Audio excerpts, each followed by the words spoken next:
Dober večer želim, upam, da ste dobro v tem ponedeljku 13. februarja. Toplo pozdravljeni na drugem večeru iz cikla Povej Kuraj, ki ga snujemo v okviru festivala Tolstoj iskalec resnice. Kaj pomeni resnica, je seveda zelo relativno, pa vendarle tudi danes se bomo dotikali delčka resnice tu in zdaj v Sloveniji. Ampak, ker je Tolstoj tisti, ki tudi mene pri snovanju teh večerov vodi, vsakič sem se odločila, da nekako začnem s prigodo z njegovega življenja. Tisti, ki ga poznate, veste, da je bil poleg tega, da je bil genijalen pisec, razmišljajoč človek, da je bil tudi malce čudak. Saj včasih je to dobro, ker dobri čudaki marsikaj dosežejo, tako kot je tudi Lev Nikolajevič Tolstoj. No, ampak tistega daljnega leta 1864, ko se je vrnil v Jasno Poljano s svojo ženo Sonjo, je odpustil vso služničat, vrnil se je sicer v pristavo, na tisto veliko posestvo, ki ga je imela Tolstojeva rodbina, čeprav je bil on dedič, moral pa je pristavo zato, ker je zaradi svojega razuzdenega življenja pravzaprav je zakockal svoje posestvo in se je moral preseliti v pristavo, kar pa ni pomenilo, da ni bil prav tako doma tam, kot je bil prej na tem velikem posestvu, kar pomeni, da je bil v globokem stiku z naravo. No in ko je prišel tja, je, kot sem rekla, odpustil vso služničat in sam zagrebil prste v zemljo. Potem je želel tudi orati, celo neka pričanja so, da so se kmetje v vasi raje obračali stran, ker pač ni znal. Ampak seveda tega fevdalnemu gospodu ne bomo povedali. No, dno pa je izbilo kar nekaj mrtvih prašičev, ker jih je preprosto pozabil hraniti takrat, ko je treba. Skratka, njegov poskus postati kmet se ni tako zelo dobro končal. No, dokaz, kako zelo navezan je bil na naravo in na zemljo, pa je tudi to, da je v tistem drugem delu svojega življenja postal zaprisežen vegetarijanec. In za uvod prigoda, ki pa je resnična. Morda veste, da je Tolstoja so vzgojile tete, zato ker je zelo zgodaj postal sirota in njegove tete so bile zanj zelo pomembne v življenju. In seveda je bil vsakič zelo vesel, če je katera od njih iz Moskve prišla na obisk v Jasno Poljano. In nekoč še ena od tet pravi, pride, ampak če bo za večerjo piščanec.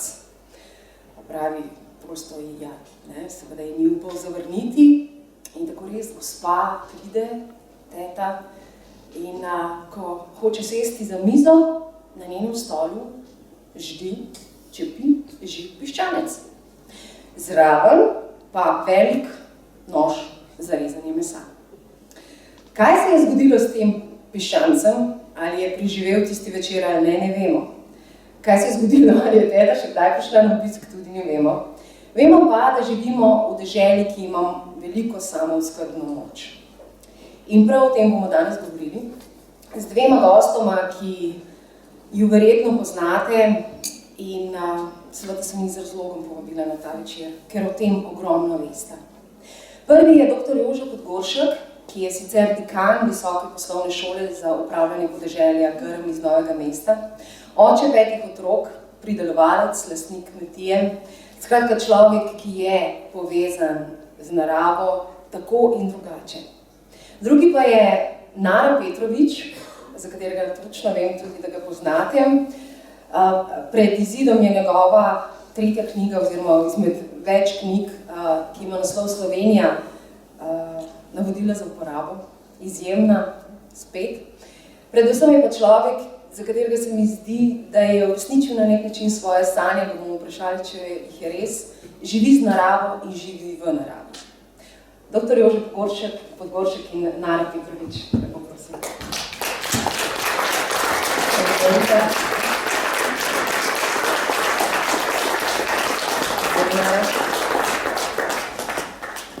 Mi smo se danes dobili malce prej, sicer z Naro se vidiva prvič, prosim, jaz nekako, da ga poznam, ker ga berem, ker ga spremljam. Z Jožetom sva se srečala prvič v soboto zjutraj, tik pred informativnimi dnevi in pred enem od mojih vodenj, skratka, Vendarle smo se danes govorili, da se tikamo, tako da dovolite nam tikanje. Najprej, rekla sem, da v tej temi o samooskrbni moči Slovenije vesta veliko. Kaj zdaj to pomeni, mogoče od vsakega od vaju na začetku? Kaj pravzaprav pomeni prehransko, govorimo seveda o prehranski samooskrbi, danes, ne o kakšni drugi.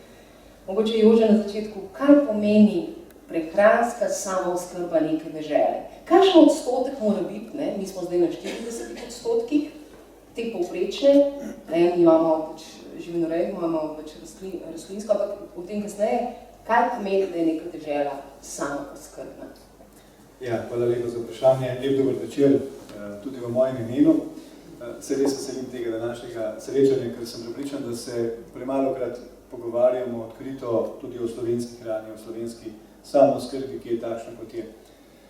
Morda kaj pomeni samooskrba? Ravno te dni sem bral o tem, da je v Španiji v letošnji zimi pozeblo en velik del zelenjave in Španija je v tem trenutku en tak velik vrt Evrope. Ne? Tradicionalno prihaja zelenjave iz Španije na celotna evropska tržišča, ne? In zaradi te pozebe je solata v Nemčiji narasla cena solate v Nemčiji narasla za 100%, se pravi krat 2, na Finskem krat 3. Ne? In tukaj se vedno postavlja vprašanje, zakaj samooskrbi? Zakaj moramo skrbeti za to, da bomo imeli dovolj hrane v svoji lastni državi? Ne?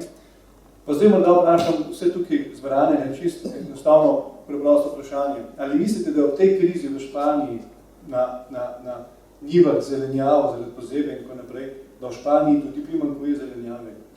Ne, dvomno ne. Zato, ker vsaka država bo najprej poskrbela zase in šele potem bo šla zadeva izvoz. Pred morda 10-12 leti, leta hitro gredo mimo nas, je bilo nekaj podobnega žitja, ker je v bistvu se zaradi nekih zopet naravnih zgodb v Rusiji močno zmanjšal pridelek krušne pšenice. In takrat je cena na svetovnem trgu krušne pšenice poletela v nebo. Ampak v Rusiji so imeli še vedno dovolj krušne pšenice. Ampak izvažali jo niso. Morda se iz teh praktičnih primerov naučimo to, da vendarle moramo bolje poskrbeti za našo lastno samooskrbo, zato da bomo imeli dovolj hrane na praktično, ne bom rekel domačem dvorišču, ampak vsaj v nekem nacionalnem krogu, da bomo res neodvisni v Evropi, da ne bomo lačni v oaziji Evrope, ko se nam slučajno meje zapravo, kar nitko nemogoče, smo videli zdaj v teh krizah z begunci, nitko nemogoče, in da včasih vedno preveč računamo na to, da bomo hrano že od nekje dobili. To morda niti nitko samo po sebi umevno. In zato je potrebno poskrbeti, zato da imamo hrane dovolj v nekem lokalnem okolju.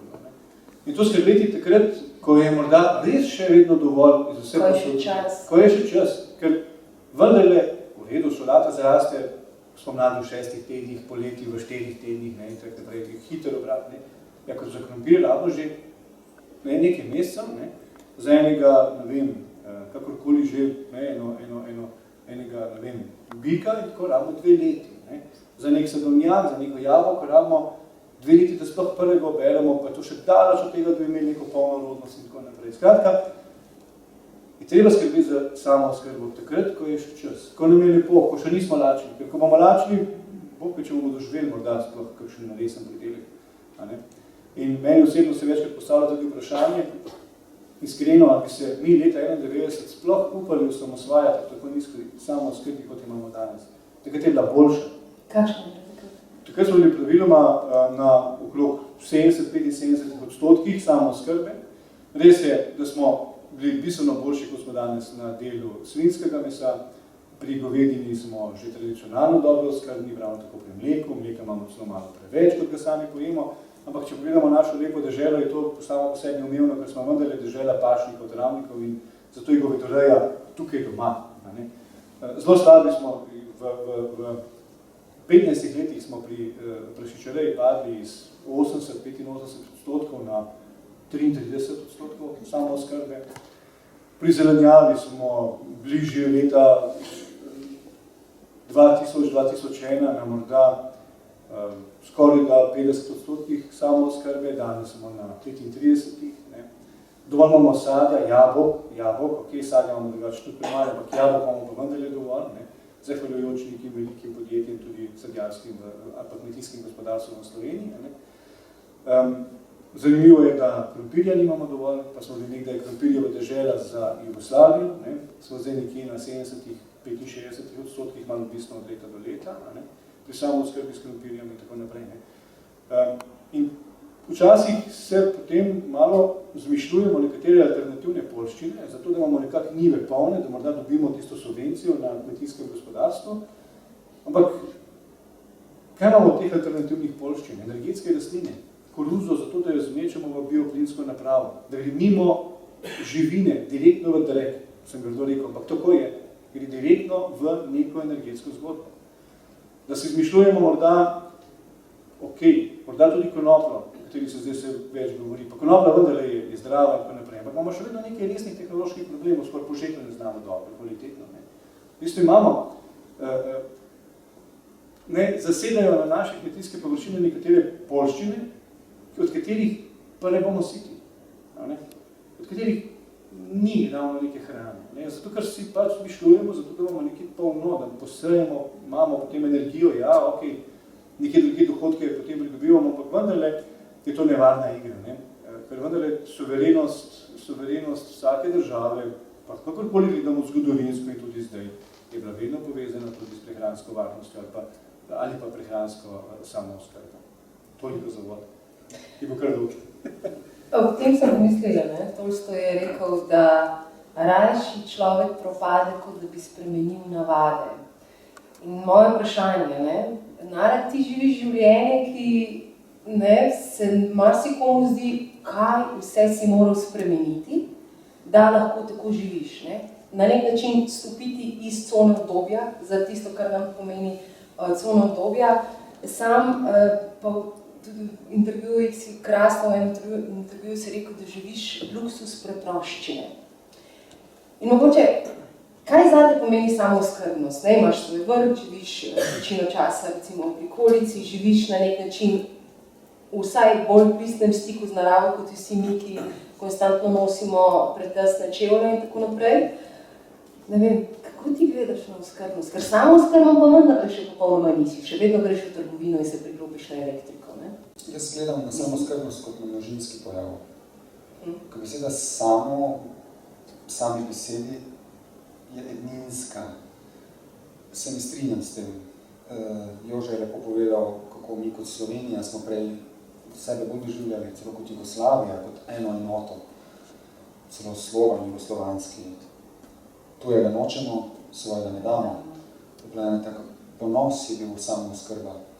Danes tržni interesi se razdrobijo, razni standardi. Ravno prej sem se pogovarjal s kolegico iz Ekologov brez meja, smo malo poklepetali in je rekla, da delajo na problematiko odmetavanja hrane.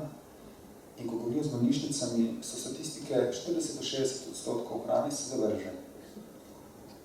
To je v bistvu groza. In po standardih, ki so postavljeni, se te hrane ne more več uporabiti. Zdaj, pride na krožnik, ali pride v kuhinjo in od tam ne more iti več v prehrano, zato ker je bolnišnica, ki ima tako situacijo, kakršno imamo. Velikokrat sami sebi prepričamo, sami sebi ustvarjamo neke ovire, da bi bili bolj samooskrbni kot smo. In moje prepričanje, da hrane je dovolj. Če si skromen, je lahko biti samooskrben. Če si zahteven, pikolovski, potem je pa težko biti samooskrben. Jaz bi mogoče v eno, ne bom rekel skrajnost, ker poznam ljudi, ki so skrajni. Jaz po sebe gledam, jaz živim zelo tako normalno življenje, v bistvu veliko bliže sem vam, kot mogoče nekateri mislijo. So ljudje, ki živijo res preprosto. Jaz živim, imam računalnik, tako živim. Jaz se kako bi pa sicer pisal knjigi?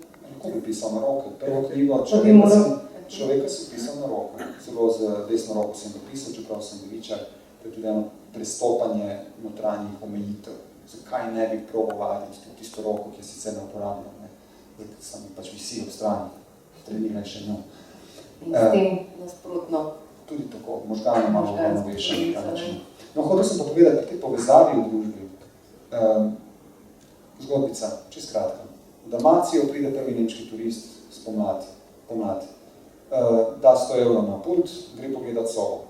Ante gleda onih 100 evrov, se reče, pisem sosedu, sem dolžen, vzemi 100 evrov, naj se sosedu.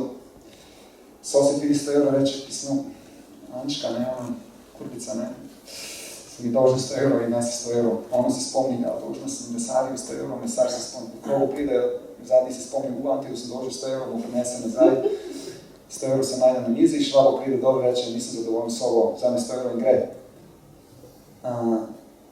In zaključek zgodbe je bil, nova zgodba je, sezona je bila slaba na začetku, ampak vse dolgov smo se znobili. Nova zgodba v mojem kontekstu pa je ta, da dosti krat ne vemo drug za drugega. In te razni družbeni, sistemski, omejitveni dejavniki nam preprečujejo, da pridelamo, recimo, prijatelj je povedal, 3 tone česne je pridelal, slovenskega domačega, pa ga ni imel kje prodati in je vse zgnilo. Slišimo zgodbe z preskami, z mlekom, z ne vem kaj, se kar zliva stran, meče stran, zato ker je sistem tako naravnan, da pod določenimi dejavniki lahko prodaš, pod drugimi pa ne moreš. Ribiči, slovenski, nimamo borze za ribe v Sloveniji in oni slovenskih rib ne morajo po Sloveniji prodati. Ko oni nalovijo par ton, bi morali imeti zelo razvito mrežo, da te ribe sveže pridejo do slovenskega kupca, ki bi te ribe takoj dobil, ne morajo, njih v Trstu prodajajo in te ribe grejo dostikrat v Španijo. To Španijo, ki je nadobavljeno solato, oni kupijo jadranske srdele, ker so boljše kakovosti v njih. Glavno, toliko je nekih teh sistemskih napak, na katerih je treba delati, da omogočimo sploh, da bi samooskrbnost živela na taki ravni, kot jo potrebujemo. Pa se premika? Mislim, da.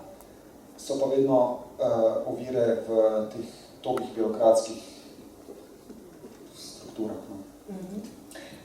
In tu lahko nastopi ali pač ne varuh odnosov v prehranski verigi. To si med drugim tudi Jože, ti prej nisem tega omenila na začetku. In moram reči, da to bo eno mojih večjih presenečenj, ko sem se pripravljala, ko sem snovala te večere in sem izbirala goste in jaz ugotovim, da imamo mi varuha odnosov v prehranski verigi. Ste vi to vedeli, da ga imamo? No, tukaj ga imamo, to je Jože Podgoršek. Ta inštitut je pravzaprav 2 leti. In tu pa gre za neko vlogo na državni ravni. Ne? Kaj zdaj to pomeni? Ti kot varuh počneš kaj? Kaj varuješ? Ja, hvala za to vprašanje. Kaj varujem? Kot varuh, na začetku, moja funkcija varuha je stala zdaj slabi 2 leti, skoraj marcem 2 leti, ker sem imenovan za mesto varuha. Imenovala me je res vlada, ampak na samem začetku smo imeli vsi kar malo težav z razumevanjem tega varuha. Skratka, praktično je tudi ta bolj agroživilska srednja ali pa deležniki, partnerji v tej verigi preskrbe s hrano so praktično razmišljali v smislu, zdaj imamo varuha, karkoli na našem kmetijstvu narobe, bomo mi to lepo varuha obvestili, pa bo to varuh pomagal zrihtati, ampak vendar je čisto tako. Res kot varuh nimam praktično kaj veliko pravice razmišljati o varnosti hrane, kvalitete hrane. Zato imamo mi upravo za varno hrano, ki skrbi za varnost hrane v Sloveniji, za kvaliteto, za sledljivost, za poreklo in tako naprej. Moja naloga pa je, da vendarle pomagam deležnikom preprečevati nepoštene prakse, ki se v tej verigi preskrbe s hrano pač pojavljajo. Zakaj nepoštene prakse? Zato, ker v Sloveniji imamo nedvomno, in tudi v Evropi, ne samo v Sloveniji, nedvomno zelo netipično tržno situacijo v verigi preskrbe s hrano. V celi Evropi to velja. Da imajo nekateri deležniki trgovske verige absolutno premoč proti vsem ostalim dobaviteljem, bodi si živilskim podjetjem, bodi si kmetom, bodi si zadrugam in tako naprej.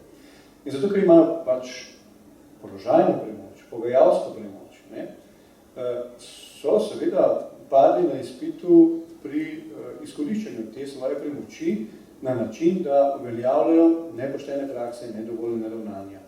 Kaj to pomeni? To pomeni, da ima nek dobavitelj, če se zmenila ravno pri česnu, si ga že omenil, tudi sam sem bil do varuha pridelovalec česna na domači kmetiji. In potem imaš pogodbo, v kateri imaš napisane obvezne rabate, dobropise in tako naprej, popuste. Ne? Ker pomeni potem tisti česen, če ga proda za neko enoto, se ni važno, 1 ali pa 10, ne? Ni več priden 10, ampak je morda samo še 8, zato ker imaš ti 20% obveznih rabatov. In to praktično, ker je to poslovna skrivnost, dejansko poslovna skrivnost, kdo to dela, komu to dela in tako naprej, praktično nobeden po obligacijskem zakoniku je pa skratka vsak kakšnokoli razkritje poslovne skrivnosti kaznivo dejanje. Ne? In vsaka pogodba je poslovna skrivnost in zato se o tem ne govori, ne, v javnosti. Nobeden bo rekel Jože Podgoršek, meni pa dela Mercator, Spar, Tuš, Hofer, Lidl, kdorkoli že, to pa to pa to. Ker sem kazensko odgovoren za posledice takšne informacije. In zato je tukaj zdaj vrednost varuha pa tista, da vendar je varuh odnosov v verigi preskrbe s hrano, zbira te informacije, opozarja na nepoštenosti v tej prehranski verigi in s tem na nek način pa vendar ne malo varuje šibkejše člene v tej verigi preskrbe s hrano. Ne? Čist en jasen primer, ki se nam je zgodil ob mlečni krizi. Vsi vemo, da je mlečna kriza se počasi uspenja, skratka se izboljšuje stanje v mlečnem sektorju. Ne? Ampak vendar je, da bomo vsi skupaj razumeli, kaj pomeni premoč na trgu. Ne? Ko je cena mleka na kmetijah pada iz 38-37 centov za liter, ne? Na 24-23 centov za isti liter namoženega mleka, ne? Je v trgovino padla morda za 1 cent ali nič centov. Ne? Ko bo pa zdaj se pa ta mlečna kriza obrnila in bo se začelo pri kmetih vendarle vzpostavljati neka normalna cena. Jaz trdim, da niti 38, niti 23 centov ni optimalna cena. Nekje vmes je tisto optimalno, zelo čisto pošteno. Ne? Tudi tega stroške načine reje v Sloveniji in tako naprej. Je tam nekje pri 30-31 centih tista nekako optimalna, ki še omogoča tudi nek razvoj teh kmetij. Ne? Ki se s tem sektorjem ukvarjajo, z rejo živali ukvarjajo. Ne? In zdaj, ko pa se cena mleka pri kmetih začela dvigovati iz 23 centov na morda 30 centov, sem prepričan, da se bo pa to poznalo v trgovini. In kriv bo kmet, ker je podražil mleko. Pa bomo še vedno 8 centov pod tisto, ki je bila najvišja cena, ko nihče ni tudi trznili za to, da bi se cena popravila. Ne? No in čeprav je sam kot varuh, itak se poskušali izogibati debatam o cenah, ampak vendar je vedno ta mlečni sektor postavljen zato, da bomo razumeli, kaj pomeni moč na trgu. Ker čim se bomo začeli pogovarjati o nekem oblikovanju cen, smo že blizu planskega gospodarstva in imamo že za vratom Agencijo za varstvo konkurence. Ampak če odmislimo ceno, imamo ogromno drugih res nekih nepoštenih praks in nedovoljenih ravnanj, na katere opozarjam. Morda samo še ena, ki nas bo vse skupaj strezena, zakaj je včasih dobro razmišljati na majčen drugačen način, na drugačen, morda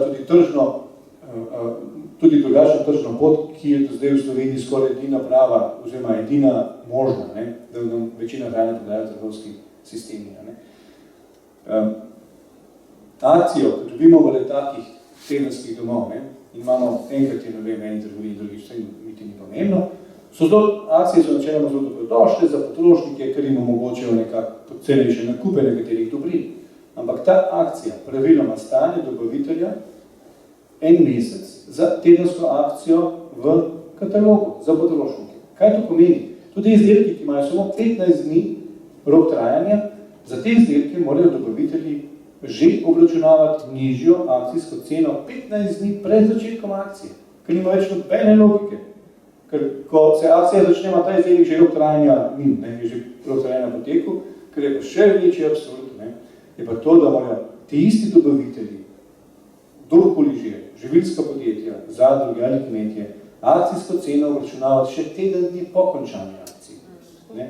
Skratka, imamo 30 dni dobi kmet, živilsko podjetje, zadruga, nižjo ceno za to, da imamo potrošniki samo 1 teden akcije v nekem trgovskem sistemu. Ampak ni to samo miniranje nekega gospodarstva? Ja, zrelega, ja, ampak mi nismo zreli. Če bi mi zreli partneri, bi vedeli, da je veriga močna samo toliko, kot so močni najšibkejši členi. In s tem, ko mi miniramo nekoga v tej naši verigi, miniramo v bistvu samega sebe. Ker tudi sam se vedno znova, ko nagovarjam najmočnejše deležnike, ali pa tiste, ki izvajajo nekatere nepoštene prakse do šibkejših, vendar jih opozarjam, da je v bistvu tukaj za nek začaran krog. v koncu, če mi stiskamo, oziroma, če zaradi nekih nepoštenih praks, dodatnih popustov, rabatov in tako naprej, uničujemo, recimo, živilsko podjetje, potem bojo tam delavci na minimalnih plačah. Potem se ne sprašujemo, zakaj v Sloveniji takšna tržna moč, kot imamo danes. Ne? Minimalna, pa slabša od evropske in tako naprej. Zato, tisti, ki dela pošteno cel mesec, ne more v trgovino po nekaj dobrin, ker mu jih zmanjka, nekaj pridela sam, nekaj mora, pa vendar ne može nekaj iskati. Pravnih praškov še ne delamo doma za enkrat, ne? In tako naprej. Nekateri, Tukaj smo bavči. Ok, super.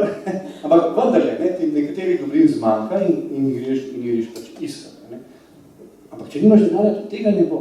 In krog se v bistvu cikla, dobesedno. Se vrti v neko špiralo z jasnim koncem. Ne? Uničili bomo samega sebe, uničili bomo našo tržno moč. Na področju hrane v Sloveniji dela preko 90,000 ljudi. In to je 90,000 plač, in to je 90,000 kupcev v trgovskih centrih. In nižja kot njihova kupna moč, žal, manjša bo prodaja, pa se lahko raztegujemo na koncu, kar se hočemo. Ne? Ampak tudi zastonj ne moramo več dobiti teh materialov. In zato je pametno razmišljati o tem, da poskušamo tudi mi kot potrošniki opozarjati in sankcionirati morda neke nepoštene prakse. Čeprav verjamem, da večina potrošnikov niti se ne zaveda, ko kupuješ artikel, to nič ne piše, ni nobene pogodbe zraven. Ampak vendarle, da morda se obračamo tudi k drugačnim nakupnim navadam, gremo k sosedu na kmetijo iskati, takim kolegom, ki imajo nekaj česna viška ali reportacija, ne, samo primeri izrabljam. In da poskušamo iskati res domače pristne proizvode. Ne. Že ko sem se bila pogovarjala v soboto okrog današnjega tega dogodka, ne, sem tudi poudaril, da kmetje v Sloveniji so preživeli že marsikaj, od vojne, socializma, zemljiškega maksimuma in tako naprej. Ne. In tudi to krizo bodo preživeli. Samo dajmo jim priložnost. Kupujemo slovenske izdelke po pošteni ceni, nič drugega. V lokalnem okolju. V lokalnem okolju. Spodbujamo lokalne ekonomije. Tako je. Ne, to je v bistvu rešitev tudi za enostavno situacijo. Ne. Kupujemo slovenske izdelke. To je, dajmo kmetu, dajmo živilskemu podjetju, dajmo zadrugi priložnost in naravno nobeni subvenciji in tako naprej. Se bomo na tržnem gospodarstvu znali, še vedno smo se. Ne. In slovenski kmet je trmast kmet, ne. To se tudi meni včasih pozna, prihajam s kmetije in tako naprej. Ne. Je trmast, skratka, ima neko svojo vizijo, svoje cilje in bo včasih zgolj iz ljubezni do te kmetije, do te zemlje še obdeloval to zemljo. Čeprav v koncu, ko pogledam račun, si misli še dobro, ne, da imam pensiona, da imam plačo, da lahko sploh kmetujem, kar je narobe. Rekel si zrelo gospodarstvo. Ne? Vsaka zrelost se mi zdi, da se nekako povezuje z vedenjem in vedenjem. Ne? In Nara, lepo si zapisal v svoji čisto sveži, še ne stiskani knjigi Slovenija navodila za uporabo. Presenečeni boste, ko boste videli, kako veliko prostora pravzaprav imamo, da zase in druge oblikujemo okolje, v katerem smo mnogo bolj radostni in izpolnjeni, kot smo zdaj. Vse, kar nas loči od takšnega okolja, je udejanjeno znanje. Torej, znanje. Jože, v soboto si mi rekel, da imamo v Sloveniji pravzaprav malce srečo, da smo še malce vzadaj. To se pravi, da naše, ne vem, tudi vsi te živinorejske in tako naprej obrati, še nimamo, ne, baterijske, večinoma, ne vem, da imajo kokoši koliko, 30x40, ne, spredaj jejo, zadaj, vemo kaj. Skratka, da je to neka prednost. Pa vendar, Nara, vprašanje zate. Tvoje življenje temelji na samoučenju pravzaprav. Ves čas, oziroma ne, na deljenju in učenju od drugih. In me zanima, kako pravzaprav tisto svoje učenje, ne samo učenje sebe, pa tudi drugih, ne, kot predavatelj, kako lahko to pomaga recimo k temu, kar so te prebrali, da lahko izkoristimo ta prostor. Že zadnjič je tukaj Sanja Lončar, tisti, ki ste bili, kaj je ona rekla? Hrane je več kot dovolj, sploh v Sloveniji. Ona je celo uporabila izraz, po hrani hodimo. Ne? Hodimo po travniku, zadnje to pomeni, da hodimo po hrani, oba kimata. Torej, to učenje, kje smo tukaj? Ne? Se mi zdi, da to je tudi en manjkajoči člen. Ko čas mineva, pride do pozabe. S tem bom začel. Ker znanje zame ni učenje novega, ampak je odmikanje tistih ovir znanja, ki ga v sebi nekako nosimo, tistega primarnega, osnovnega znanja. Ljudje spontano poiščemo družbo, v kateri se zabavamo, v kateri skupaj podelimo stvari. V primitivnih družbah po svetu, če greš, tam ni možnosti, da gre nekdo mimo tvoje hiše lačen. Ni tako razslojena družba. Jaz smo zdaj malce tukaj gor, vidite, refugees welcome, da gre nekdo lačen mimo naše hiše in da mu ne daš jabolko. V Romuniji sem videl pred hišo take oltarčke pred hišami starimi in sem vprašal, veš kaj je to? Pojma nisem imel. In je ženska rekla, sem noč so dejali hrano popotnikom, da so si lahko vzeli jabolko ali pa kos kruha, če je šel popotnik mimo. Danes prideš, mislim, vstopiš v državo, že moraš takso plačati, turistično, vsak dan. Torej, prideš, da te izsesajo na mesto, da bi te nekdo dal, samo zato, ker greš mimo. Ne? Ta obrat v glavi se je zgodil. Pozabili smo na to, kaj pomeni deliti. Nekoč v bloku, se spomni pri nas, smo šli od vrha do dna za novo leto, smo si čestitali in smo pri nekom pristali in smo se zaplepetali. Vsi nismo šli na Bali praznovati novo leto, pa smo se bili enkratno. Nekateri se še spomnite, vidim, da je nekaj par kimanje tukaj v prostoru. Ne? Tudi pri prehrani, si šel v sosedo, nekdo ti je nekaj dal, ti se njemu prinesel. Tega deljenja je... Si šel po jajce, pa si klepetal 20 minut, ne? No, pomenil sem pa čas. Čas je prinesel to, poznate na zgodbo o kuhani žabi. Če date žabo v hladno vodo in bo počasi segrevate, se bo žaba skuhala. Če date vročo vodo, bo skočila ven. Mi smo počasi bili pogreti v to stanje individualizma, v katerem smo. In za nazaj popravljati težko. Povedal bom zgodbo o enem avstralskem mestu, kamor je prišlo nakupovalno središče pred mnogimi leti. Domačini so rekli, ups, to pa ne bo dobro za našo lokalno ekonomijo, za našo preskrbo, ne samo s hrano, ampak tudi z obrtnimi izdelki in tako naprej. In so rekli, kako se mi temu porobo postaviti, kaj naj naredimo? K sreči so imeli par sposobnih ljudi, tudi ekonomiste, ki so rekli, mislimo, da je rešitev lokalna valuta. Kaj so naredili? Peljali so lokalno valuto, nihče ti ne more prepovedati, in sklenili so, da pravilo je tako, da če lokalno valuto uporabljaš, je košarica cenejša.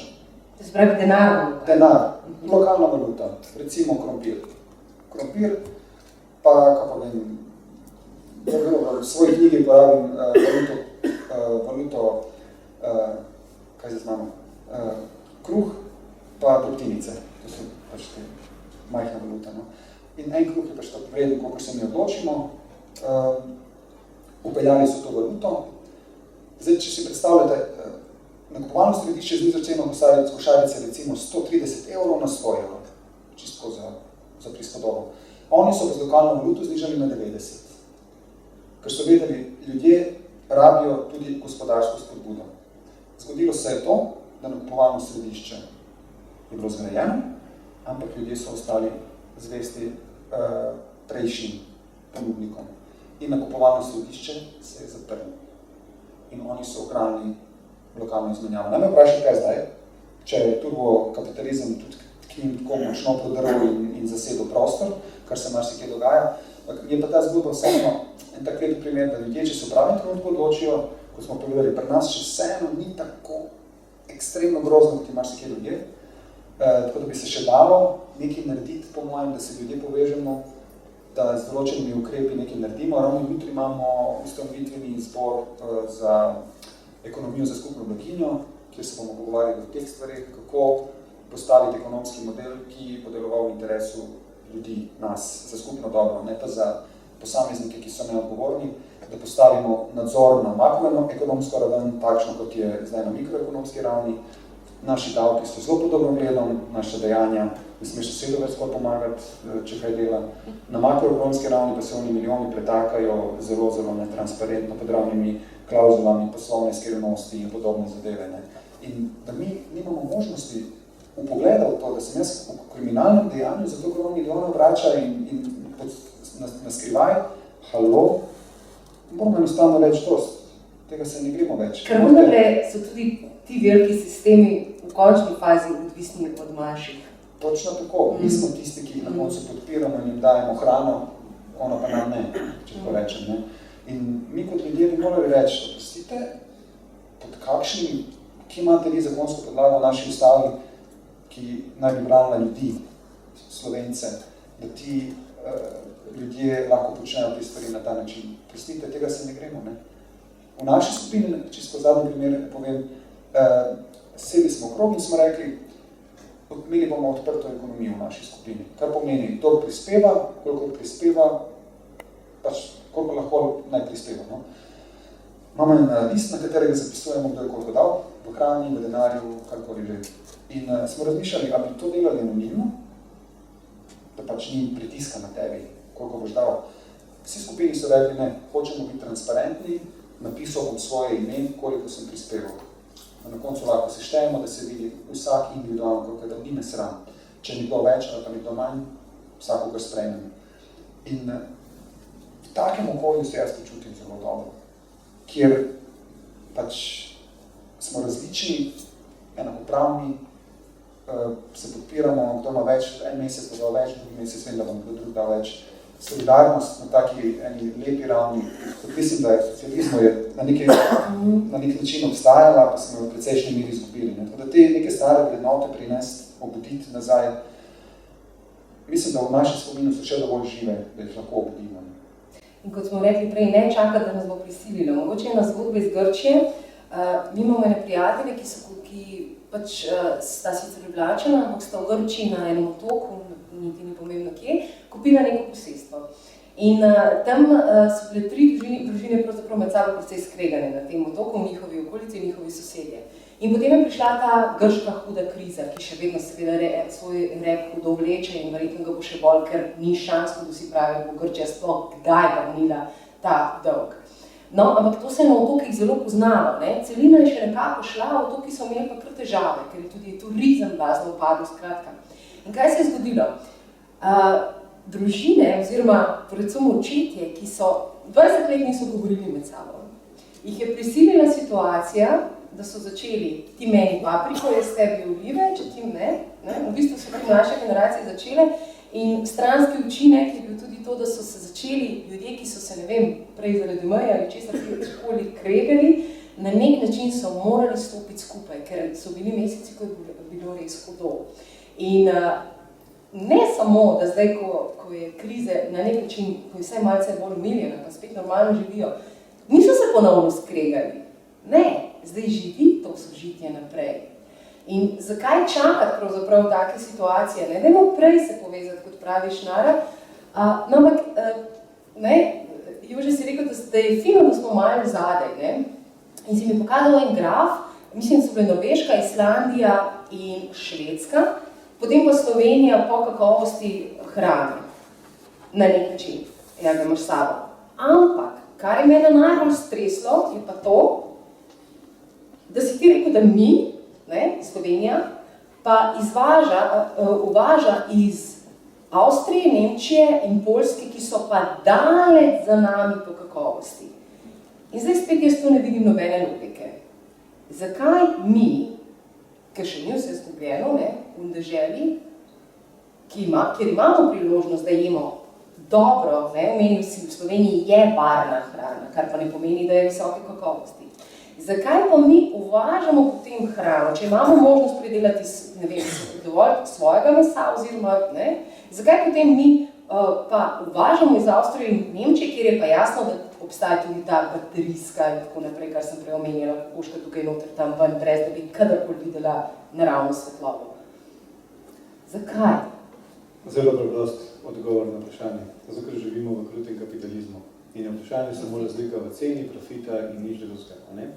In zato, ker smo Slovenci kot potrošniki, nismo lojalni potrošniki, ne iščemo, pretežno ne iščemo, ali pa iščemo lokalno hrano, ampak vendar na koncu se pogosto odločimo za nakup nekega prehranskega izdelka na podlagi morda razlike nekaj centov, nekaj procentov v ceni. In kupujemo cenejše.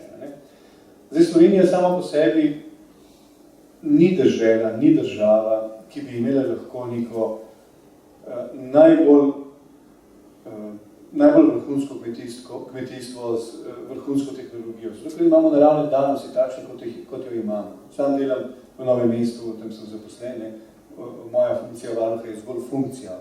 Službo imam poleg službe, letne službe in 5 otrok, kot ste že rekli. Ok, tudi tam sem varuh, ja. Skratka, in se dnevno vozim prej iz Vodic v Novo mesto in potem še kdaj kam drugam in tako naprej. Ko se vozimo po tej naši lepi Sloveniji, je to res razgibana dežela.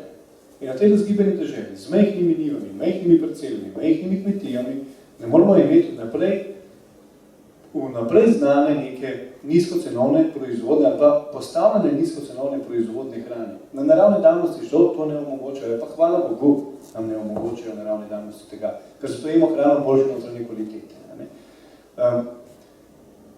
Moram te popraviti. Ne?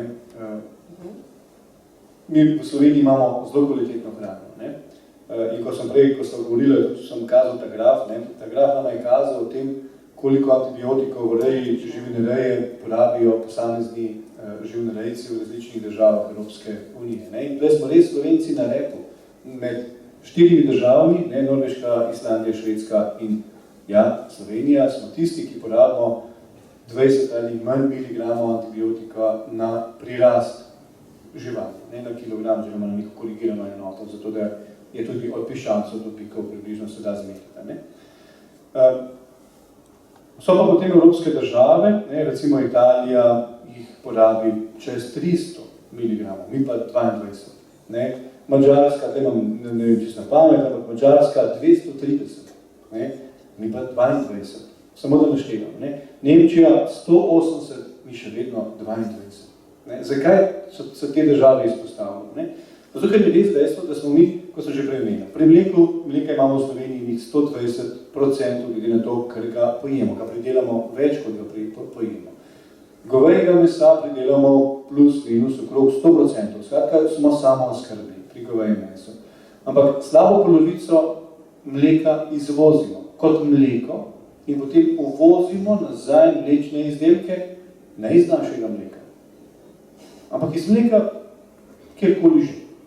Ravno tako pri govedi, ne, nekje je podatek, da med 35 in 45% nimamo čistočne analize, ne, tega mesa izvozimo, kvalitetnega slovenskega govejega mesa, kot meso.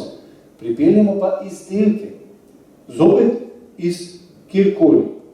Ne, še vedno so tudi pri uvozu, zdaj govorimo o izvozu in uvozu znotraj velike evropske družine, ne, tukaj je sam osebno tudi, sem se nekaj pogovarjala že o tem.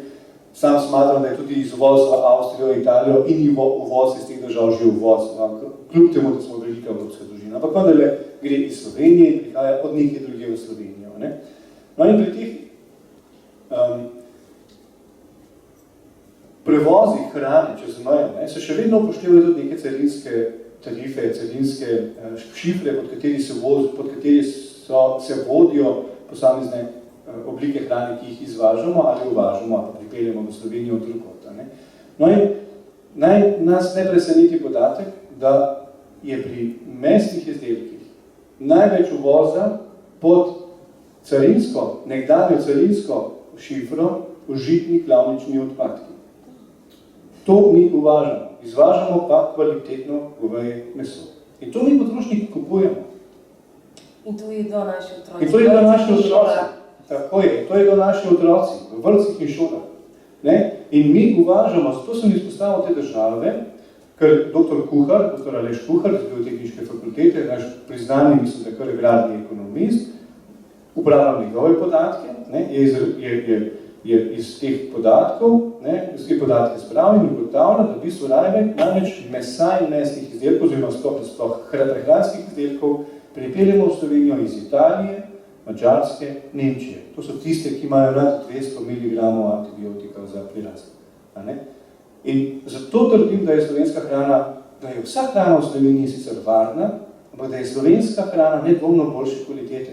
Zakaj imamo v Sloveniji tako majhno porabo antibiotikov, zdaj so teh antibiotikov vrtimo, ampak vendar je to pokazatelj neke te industrijske pridelave hrane, če lahko rečem. In smo tukaj v Sloveniji ravno prav zaostali, to pa res moram poudariti, ravno tako v živilskem sektorju, da zaradi teh malo bolj tradicionalnih postopkov pridelave in predelave hrane v Sloveniji uživamo kvalitetno slovensko hrano. Kvalitetno slovensko hrano. Hrano slovenskega porekla. In zato je nitko nepomembno, da v trgovini, ko vidimo neko deklaracijo, na prvi strani vse lepo in prav, da ta izdelek obrnemo okrog, pa pogledamo ne, pri mesnih izdelkih, pri mlečnih izdelkih državo porekla.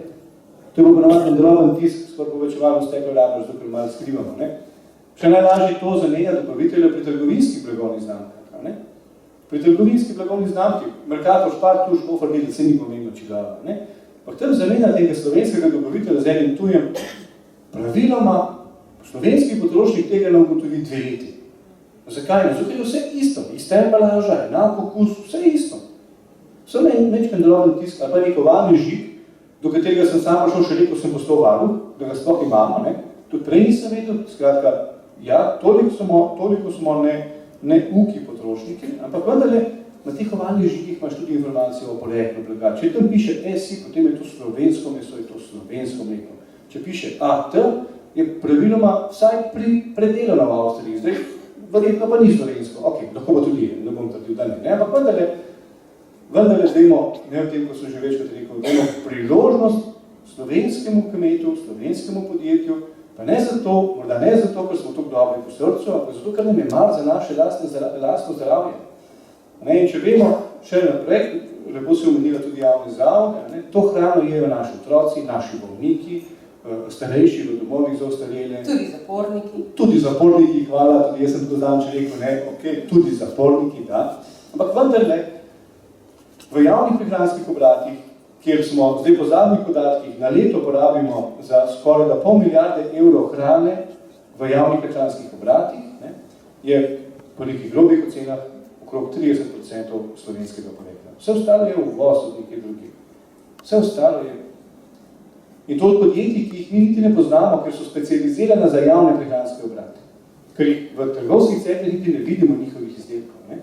Zato, ker pač njihova naloga je dobiti čim ceneje, kjerkoli in pripeljati v javni prehranski obrat, zato, ker je pač po sistemu javnega naročanja najnižja cena pogosto najbolj ali pa edini odločilni dejavnik o tem, kaj bomo mi tam jedli, kaj ne bomo jedli. Ne? Če se za hip vrnemo dobrih 100 let nazaj, v čas Tolstoja, 120-130 let, oni takrat pravzaprav, morda veste, da je v določenem obdobju življenja doživel ene vrste spreobrnitev. Iz tistega razuzdanega aristokratskega življenja se je obrnil k zemlji in postal od tega, da je postal vegetarijanec, do tega, da je seveda tudi religiozno se precej spremenil. Ampak kaj je bilo bistvo, v katerem piše tudi sami, in če berete njegove romane, lahko v podstati začutimo to dvojnost. Stik zemlja, narav. Ti pravzaprav živiš ves čas, ne? Tudi tvoje stopala so ves čas v stiku s tlemi. Kaj pomeni psihološko za človeka in konec koncev za njegovo moč spreminjati stvari v to smer, ki jo želimo? To, da je ves čas v nekem tem pristnem stiku z naravo, to pomeni, da se dotika krompirja, ki ga je pridelal. Da ne vem, se mora potruditi, da se nekaj zgodi iz tiste zemlje. Da, ne vem, otrok konec koncev pleza po drevesu in ve, kaj pomeni odrgnina od ljubja, ne pa od, ne vem, ki se mu je iPad malce okrušil ali karkoli. Hočem ta psihološki vidik, ne, zdaj smo ves čas govorili o tem makronivoju, nekaj, ampak vse se začne pri človeku samem. Ja.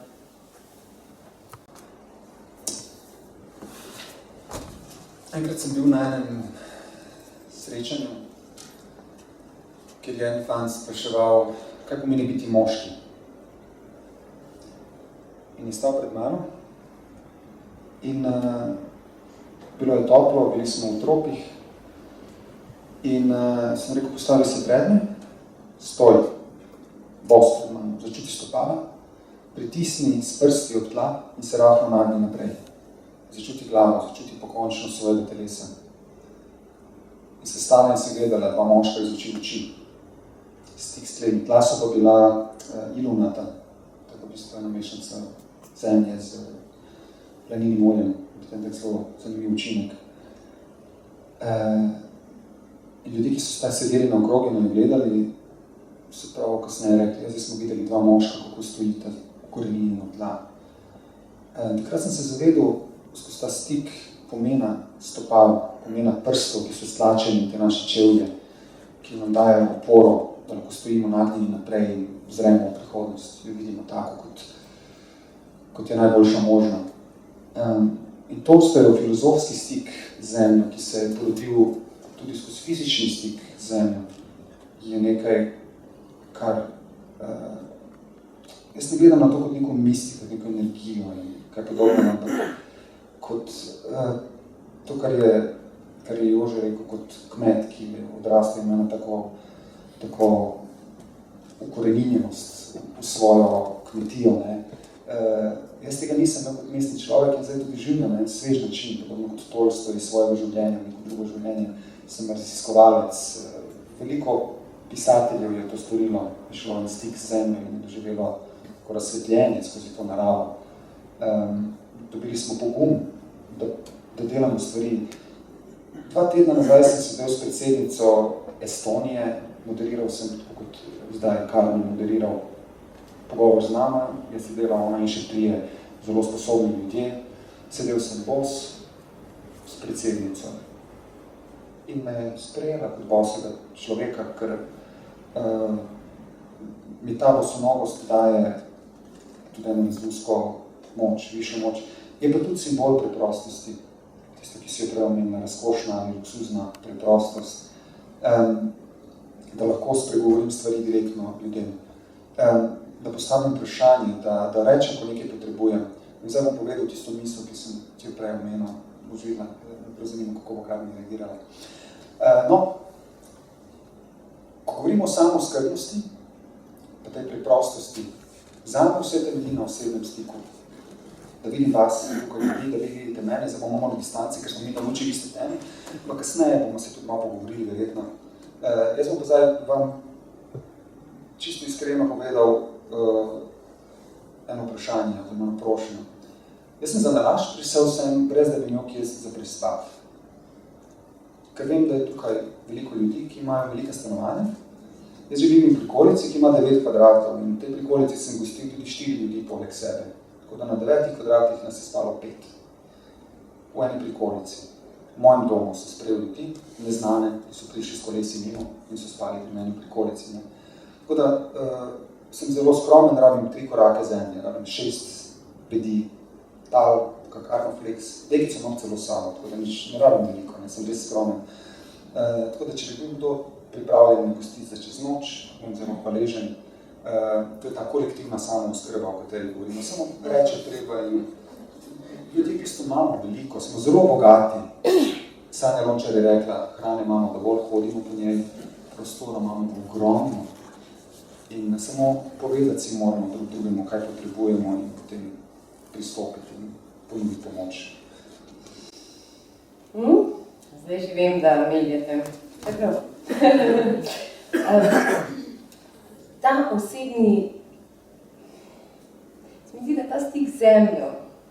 Jaz osebno ne vem, kako je pri vas, ampak ko sem cel dan v Ljubljani in sem cel dan v Čevljah, ponavadi v petah, ker sem še zmeraj zelo nora, ko prijem domov in ko grem samo tisto svojo meliso, oziroma se popravi moževo meliso, ker jo je mož posadil, iskati, da bi si pač skuhala čaj ali kakorkoli, ali pa ne vem, obujam superge in grem ven tisti 2 minuti, ki jih imamo do gosta, se svet popolnoma spremeni, misli se izpraznijo.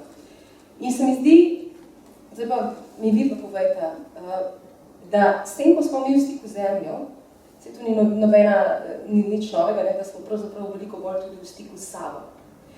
In zdaj, ali mi potrebujemo se spomniti nazaj, kdo smo mi, na kakšen način funkcioniramo, naradi se ogromno ukvarjaš tudi z anatomijo telesa, s tem, kako smo pravzaprav, spomnim se tvojega primera, vemo, zakaj imamo slino. Slino imamo zato, da nam pomaga predelati hrano. In kako učimo otroke, da jejo? Bodi vzravnan pri mizi.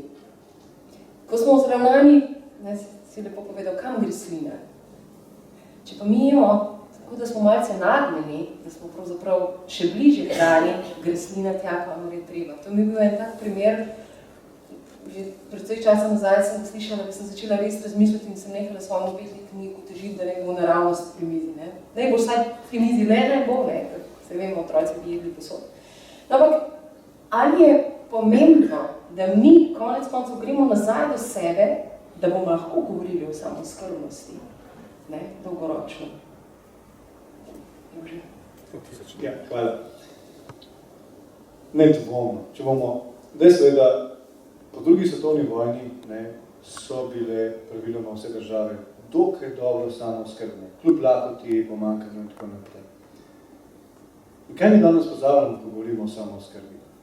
Če bomo mi ohranjali takšne navade, kot jih imamo zdaj, danes, 13. februarja 2017, jutri je Valentinovo, če bomo imeli takšne navade, kot jih imamo zdaj, ne bomo nikoli samooskrbni, ker moramo spremeniti tudi naše navade, prehranske navade.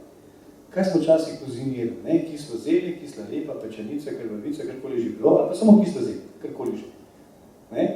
Ker smo ga pač doma naribali, skladiščali in tako naprej in tako naprej. Mi pa danes, če hočemo jesti paradižnik prvega, ne vem, pa zdaj, na Valentinovo, ne vem, večerjo, ja, tudi lušt ga nima. Pa čeprav ima toplo vodo in tako naprej, ko v tem obdobju nima domačega svežega paradižnika, luštno zadomen pregled, kot vsi poznamo, kot odličen paradižnik, ampak nedvomno je takšen. Skratka, se moramo vrniti nazaj. No, morda še prigoda iz tudi mojega zasebnega življenja. Tudi sam sem že povedal, tudi Karna se ga pomenila, prihajam z domače kmetije, pač imamo pridelavo, tržno pridelavo zelenjave smo imeli, dokler nisem postal varuh za zaradi navzkrižja interesov, pač ne smemo tržiti domače zelenjave.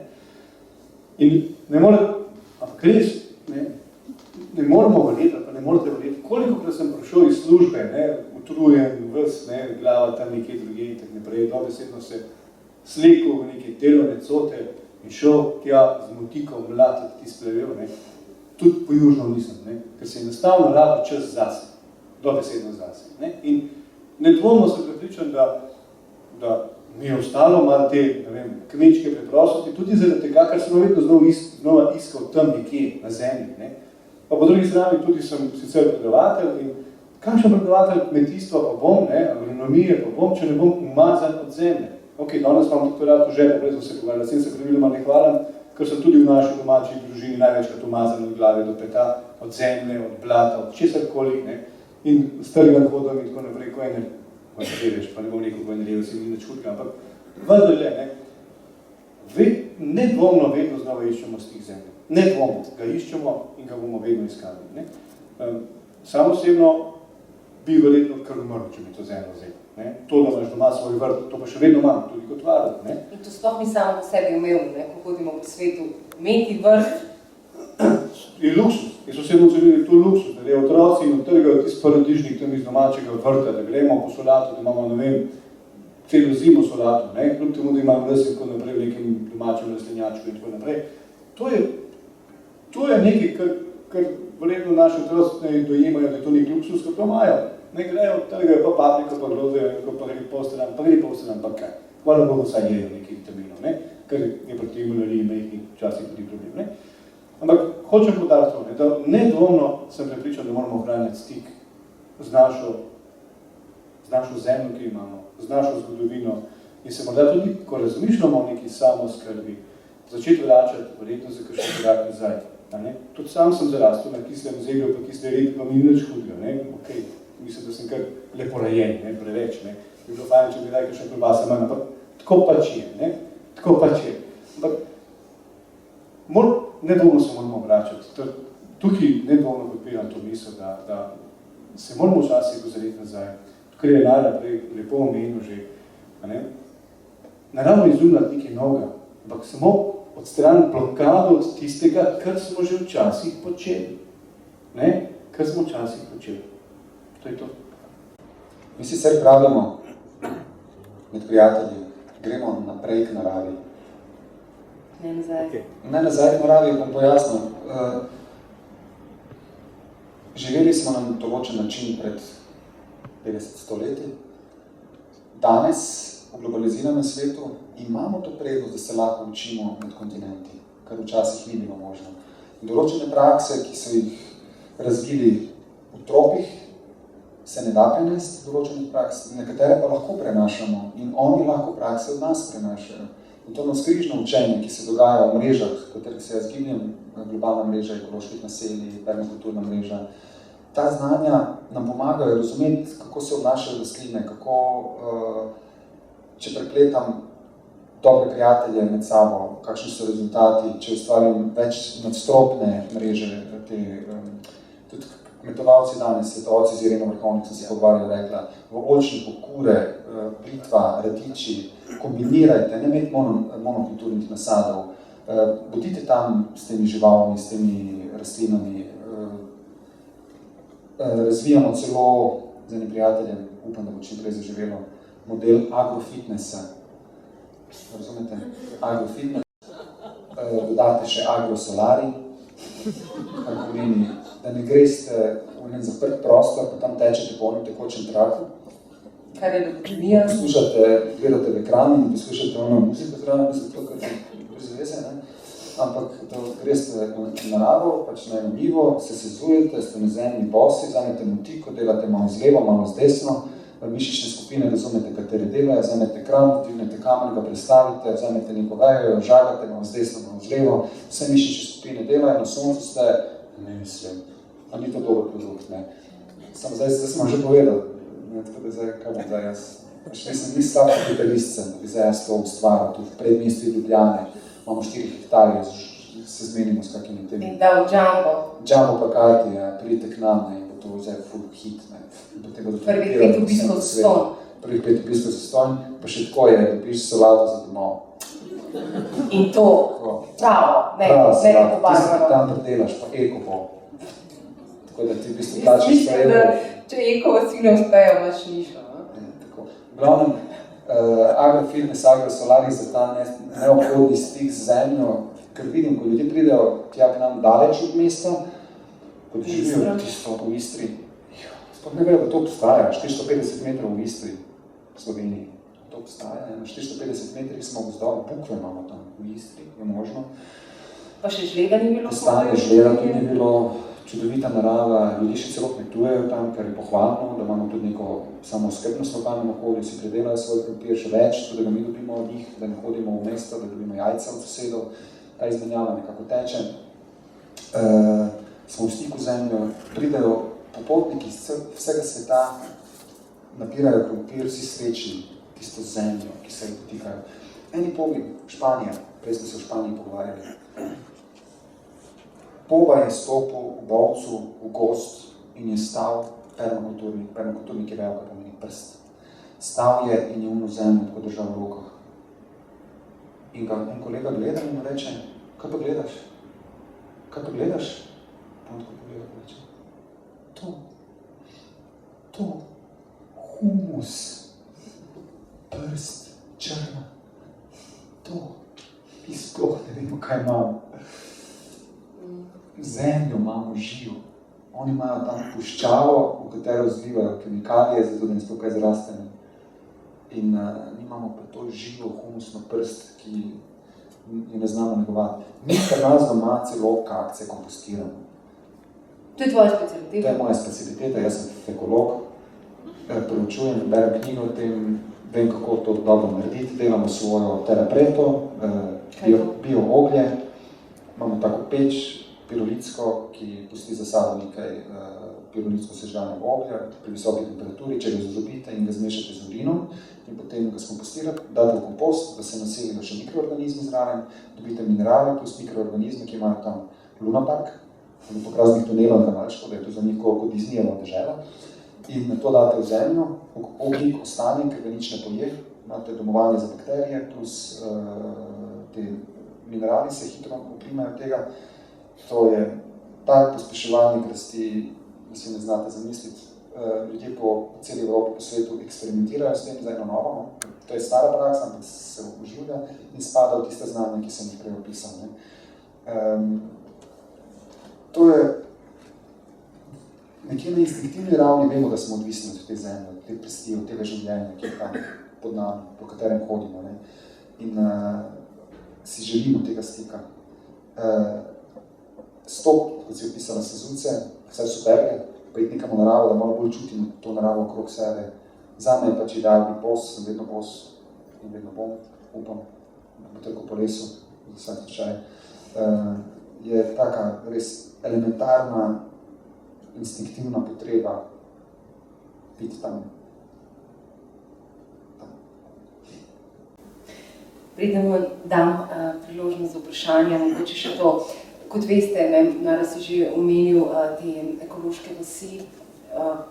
Eno od njih pravzaprav v njej živiš na nek način, oziroma si tudi gonilna sina. Pa me zanima, kaj je pa najprej največji izziv še vedno, ko gre za ekološke vasi, in kaj je največji uspeh?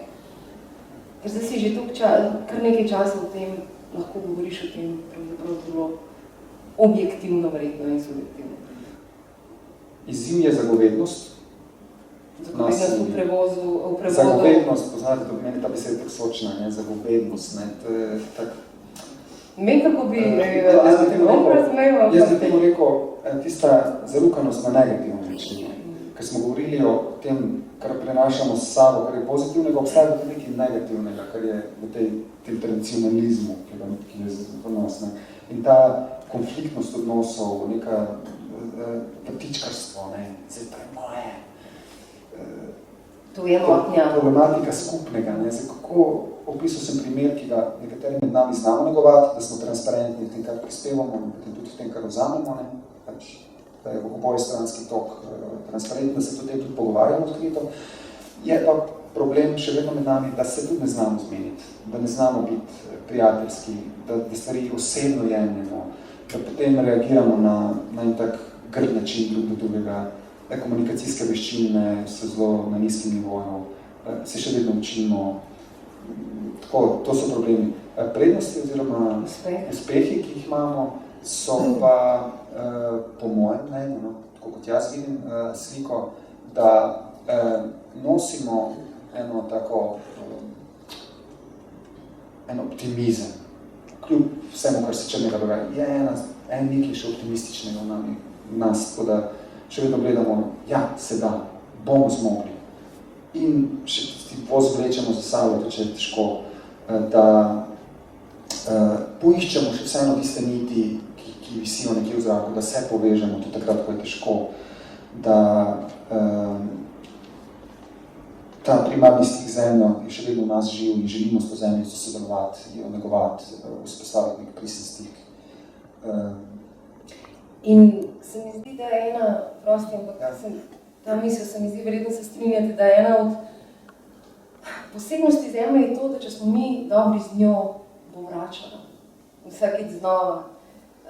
Recimo, jaz imam mamo, ki karkoli posadi in karkoli pogleda, uspe. In pač se že celo življenje učim, zakaj za vraga to ne uspe meni, ne? Ja, zato, ker ne pogledam z ljubeznijo, zato, ker ne dam, pač pa sem pričakujem na nek način še vedno, to se zdaj tudi sama učim, ker živim na podeželju. Nara je omenil optimizem. Jože, si optimist, ker ti imaš seveda tudi ta institucionalni pogled, ne, če rečemo na tem državnem nivoju, seveda ga ima Nara tudi, ampak verjetno iz drugega zornega kota. Si optimist, se je Slovenija?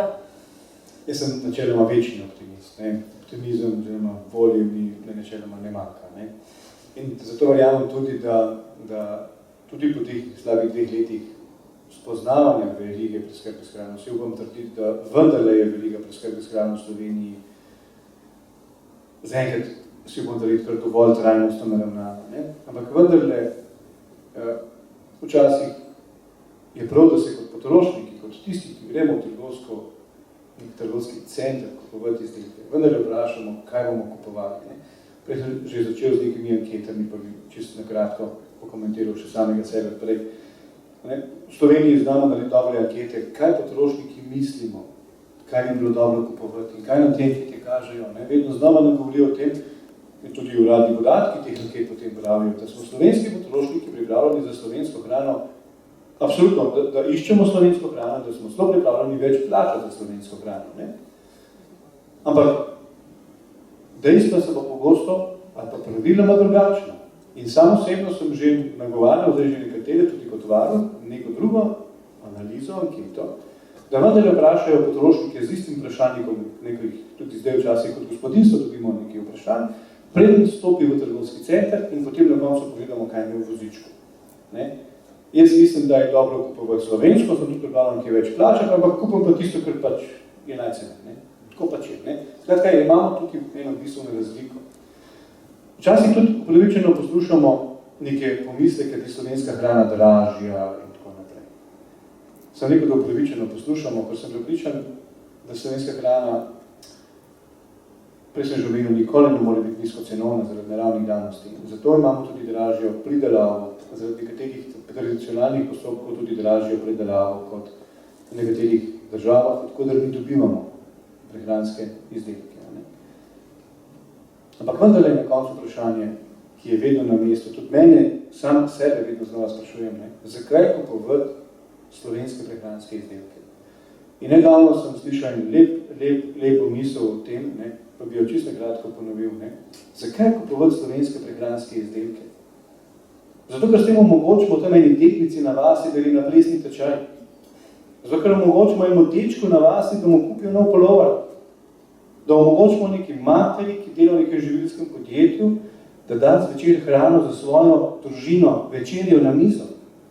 Da omogočimo očetu, gospodarju neke kmetije, da plača kredit od avtomobila, ki ga ima. To kupujemo slovensko hrano. Ne?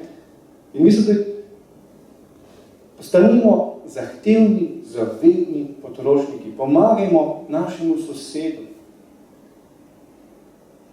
Pa če smo čisto iskreni, pa bomo zaključili s tem, ko govorimo o prehrani v javnih prehranskih obratih, je dejstvo, da je hrana, kljub temu, da je velik kumulativni znesek, ki jo porabimo za hrano v naših javnih prehranskih obratih, bolnišnicah in tako naprej, vendar je pa strošek, ki ga recimo ena bolnišnica porabi za hrano, to je podatek iz javno objavljenih bilanc oziroma letnih poročil, ne, bolnišnicam šel sam gledat, ne, je strošek za hrano v celotni strukturi stroškov zgolj in samo 0,6%.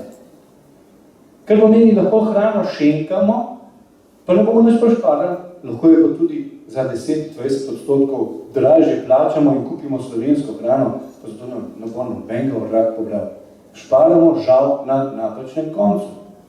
V šolah in vrtcih je ta odstotek malo večji, med 4 in 8%. Ampak vendar, tudi jaz imam otroke v vrtcu in šoli in vsi vemo, kaj pomeni, če ti en dan in teden manjka otrok. Ne?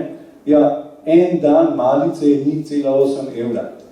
En dan, ko moj otrok manjka v vrtcu in imam popust, ne, na tisti položnici, ne vem, 0,9, ne vem, kaj že, vse skupaj nič. In zato trdim, da tukaj absolutno varčujemo na napačnem koncu. Da imamo drugje bistveno više stroške, bistveno više rezerve in dajmo zahtevati tudi v svojih lokalnih okoljih isto reč. Sam sem tudi, kot sem rekel, starš in tako naprej, in imam občinski svetnik v tisti naši mali občini v Vodicah, ne, in nagovarjam naše tudi župana in potem občinsko upravo, da ne vendarle zahteva od šole, vrtcev, zahteva, ne priporoča, ne, večji delež lokalne hrane v naših vrtcih in šolah. Ne. Pa smo kar uspešni. Ampak vendarle jih še vedno nagovarjam, tukaj mi pa še ne uspelo, da pri dnevnih tistih obrokih, ki jih imamo na nekih oglasnih deski napisane, kaj otroci jejo, ne, zraven samo še dopišejo poreklo. Ne. A ni vrag enkrat po nekomu narodno, ko bo pisala Argentina, Španija, Francija, ne vem kaj. Ne. In imamo sredi kmetijske občine in imamo tudi ta dejansko resen problem, da v te vrtce zdaj hodijo tudi otroci iz kmetij in na te kmetiji ne morejo prodati pika, otroci pa jejo v šoli meso iz Poljske. Ne. Skratka, narobe svet. Narobe svet.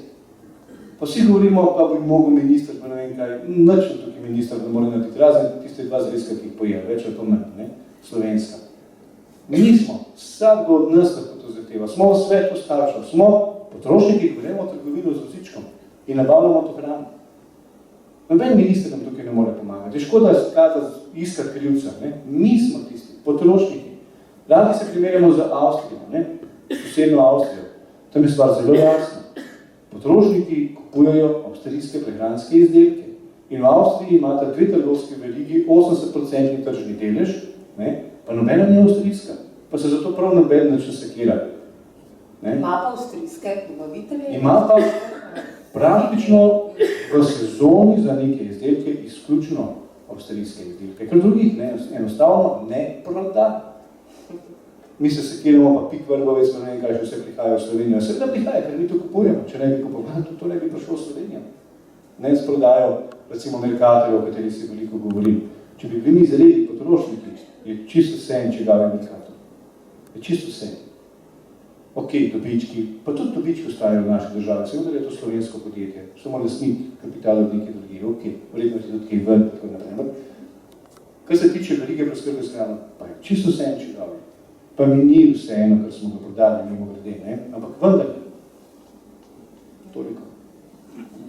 Eno misel sem imel prej, ker dostikrat se ukvarjamo s problemom na napačni strani.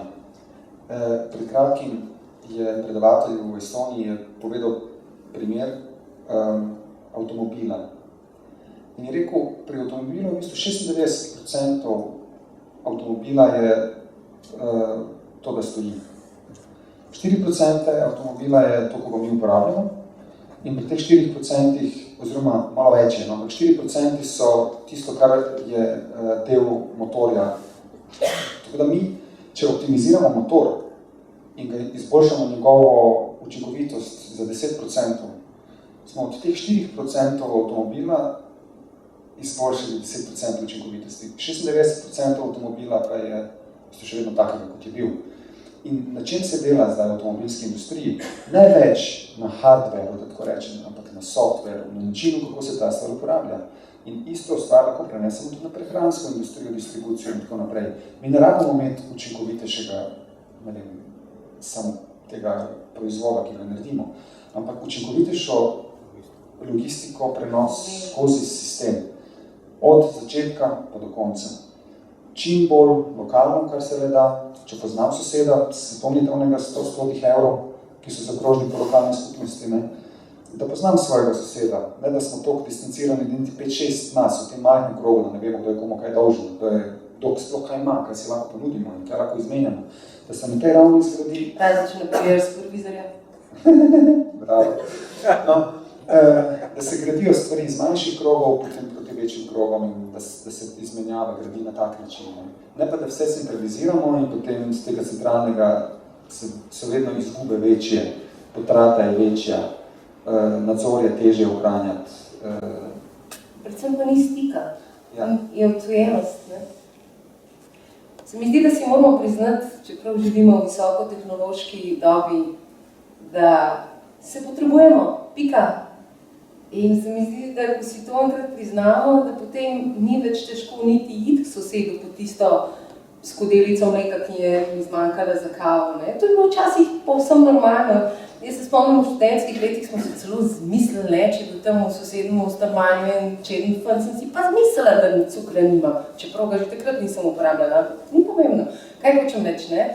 Mislim, ne? Včasih so si čike, ne? Čeprav ni kadila kakorkoli. Se mi zdi, da ta stik, ne? Da dokler bomo imeli stik drug z drugim, potem bomo preživeli, tako kot pravijo, ne? Dokler si bomo pripovedovali zgodbo, bo svet obstal, ker na tem se je gradil konec koncev. Kakšno vprašanje? Dober večer, pa hvala lepa za vse, kar ste povedali. Zdaj pa sprašujem vas, gospod Jože, a se mi res lahko zanesemo, recimo, da gremo kupiti jajca v Hofer, pač, ker ga imam pred nosom, ne? Piše tam iz hlevske reje. A je to res iz hlevske reje? Pa piše kokoške v naravnem okolju. Kaj pa, če so to samo napisi, pa so vse uboge kokoši stale na tistih žicah, pa zaprte. Pa tudi glede druge hrane, a se lahko zanesemo na to. Pa za vas, gospod Nara, kako ste se pripravili na boso hojo, recimo, če si nagnem k prehladom. Pa hvala za odgovore. Hvala za vprašanje. Vprašanje? Odlično vprašanje. Odgovor vreden $1 milijon, vreden pa še kaj več. Načeloma v Sloveniji skrbi za sledljivost, za pravilno označevanje uprave za varno hrano. In jaz ji načeloma zelo dobro zaupam. Zato, ker nas tudi s nekaterimi aferami pri mediju in tako naprej vedno znova opozarja, da spremlja dogajanje v prehrani, da spremlja dogajanje in tako naprej. Ne rečemo, včasih so malo nerodni pri komunikaciji z javnostjo, ampak vendar to ne vpliva na varnost potrošnikov. Ne?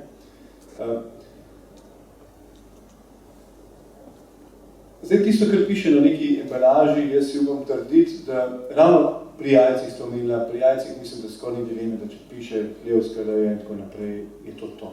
Ne, pri jajcih načeloma v Sloveniji nimamo velikih lumparij, ne. So dobavitelji, kar te pravi, se držijo teh standardov. Ne. Ampak prvo je, da vemo, kaj pomeni hlevska reja, pa kaj pomeni izpust. Ne. V Sloveniji imamo, prej, ko sem govoril o antibiotikih, imamo en ukrep programa razvoja podeželja, zato smo tako dobri pri majhni rabi antibiotikov. Ne. Imamo en ukrep programa razvoja podeželja, po katerem rejci živali dobijo dodatna plačila za to, da živali omogočajo večji življenjski prostor. Kar se živali potem med sabo ne trgnajo, ne praskajo in tako naprej, ni nevarnosti nekih bakterijskih okužb in zato ne rabimo uporabljati antibiotikov.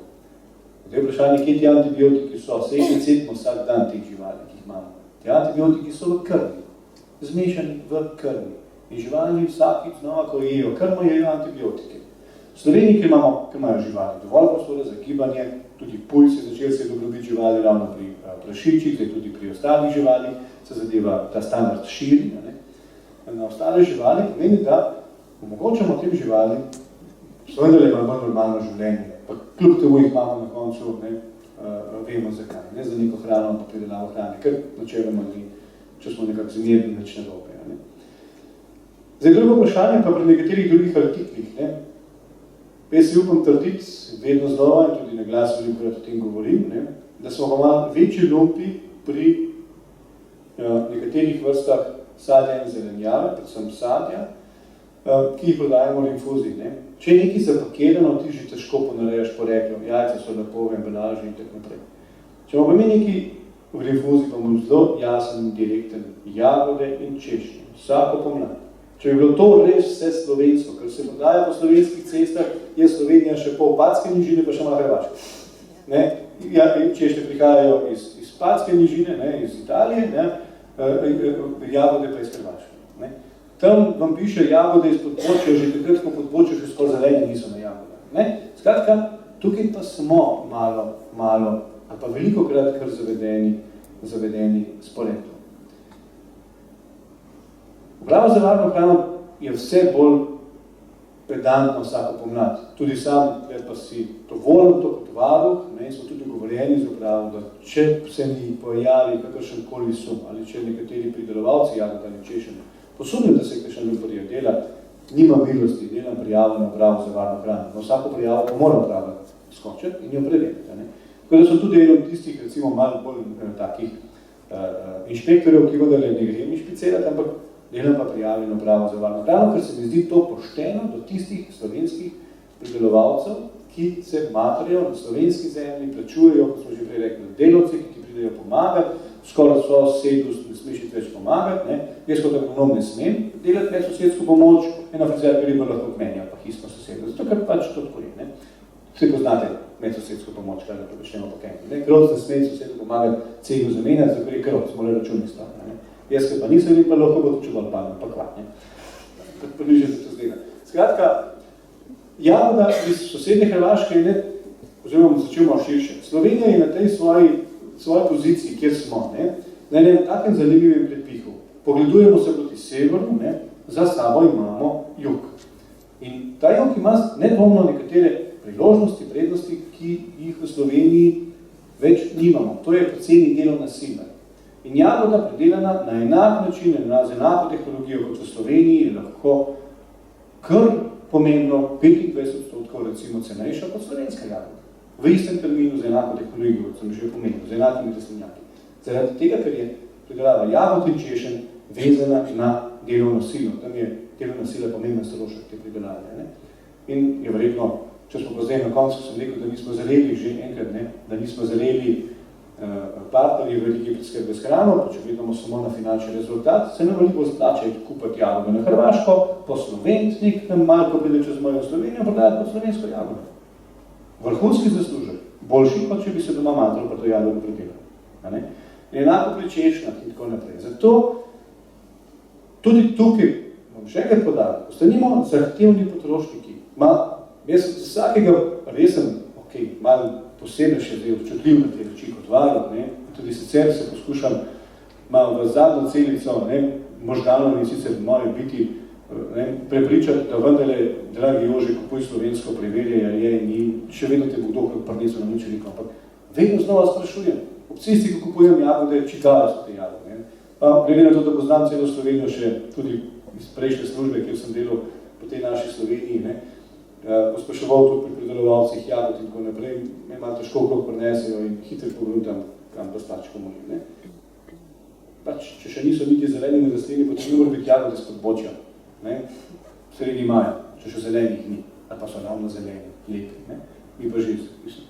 Skratka, ostanimo zahtevni, kaj drugega nimamo. Sprašujmo, preverimo. Če sumite, to imamo pravo za varno hrano, prijavite. To smo potem venski zahtevni potrošniki. Jaz osebno imam nič proti, če mi uvažamo jagode in češnje, da ne bi morda narobe razumeli. Ampak to pošteno povejmo. Ta jagoda je slovenska, 5 evrov, ta je pa hrvaška 4 evrov. Ni problem, ali pa češnja, ali pa hrvaška, ali pa španska se segrihno, da ne bi pomislil, da hoče karkoli spodbujati nekakšno nestrpnost. Zdaleč od tega, Zelo literalno si mislim, da se mi zdi se 2 deci tistega vina res ne splača krega, da bi močnejši skupaj, ampak pustimo. Ni to v mojih močeh, niti ne vplivam na to. Ampak vendarle, bodimo zahtevni, nimamo kaj drugega. Bodimo zahtevni, zahtevajmo poreklo. Tuje bomo mogli imeti, ker sami ne pridelamo dovolj, pa verjetno še nekaj časa ne bomo in nam kaj drugega v bistvu ne preostane. Ampak zahtevajmo samo poštenost. To je moj edini komentar v tej zadevi. Pošteno pa značo. Enako pri kakšnem mesu, kjer se Poljska, Češka, prej sem govoril o slovenski kmetiji, mimo glede slovenska poprečna kmetija, poprečna velikost slovenske kmetije je 6,6 hektarjev. Poprečna velikost češke kmetije je 106 hektarjev. Torej, nimamo primerjave, ne moramo biti tako učinkoviti v kmetijskem, v primarnem sektorju, ne moramo biti. Ampak vendarle, če pride zdaj neko češko, poljsko meso v Slovenijo, kot sveže meso, seveda je lahko pridelano precej ceneje, pridelano, prirejeno kot po Sloveniji. In tukaj je naslednja zgodba. Imamo nekaj lupov, še posebej na javnih prehranskih obratih. Se spomnimo izpred leta in pol, ravno jeseni 2015 smo že bil varuh, so me klicali iz Ptujskih vrtcev, govorim na glas zato, ker je gotovo v dnevniku v vseh javnih medijih se o tem govoril, kako jih je dobavitelj zavajal s poreklom blaga. Pogrudili so jih pa potem, ko je enkrat na enem kosu mesa, ko so jim že tožili, da bojo vendarle slovenski, pa je pisalo na enem kosu mesa poleg deklaracije in tak plonk listek naj bo slovensko. Delavci med sabo so si malo napisali, tako ne na koncu značijo. Pa ne bom rekel, da ni, ampak sumim pa, da ni bilo. Sum je pa upravičen, ampak ne bom rekel naprej. In sem potem tudi sam kot varuh, takrat v dogovoru s temi vrtci, ker se najprej niso hoteli izpostavljati, potem so se pa vendarle, sem naredil sam prijavo na upravo za varno hrano, sum po navedbe porekla. In to je naloga verjetno vseh nas, zato pa imamo te inštance, inštitucije, uprave in tako naprej, tudi varuh ne nazadnje. Pa sam se nobene take zgodbe ne branim, karkoli dobil, tudi sam osebno in pač posledujem to prave inštance naprej. Skratka, s tem nimam nobenih težav, da bi odgovoril tudi moje področje pošljati kamorkoli. Mene zanima, če ga področje je že in kam bom poslal. Skratka, to je naša, verjetno, državljanska naloga. In človeška. In človeška. Drugače bomo dopustili te luparije. Žal je pač v tako sistemu. Včasih razmišljamo, ali imamo res upravo za varno hrano, ki dela dobro, pa dela učinkovito, ali se nam lahko zgodi salmonela, pa se je zgodila na Hrvaškem in tako naprej. Da je seveda neke popolne varnosti, popolnega nadzora ni. To, če imamo zgolj domačo lastno hrano in tako naprej, nimamo popolne varnosti, je ni, jo ne mogoče ustvariti. Ne? Zato moramo zmanjšati nevarnost, ne? Dovolj veliko število vzorcev, vedno vzorčati in tako naprej. Ampak, če tudi mi sami pomagamo, zdaj pri varnosti, tle bomo težko, ker da se ne vidi, ki je veliko, ne? Če pa pri poreklu ugotavljamo sume nekih čudnih zgodb, ne?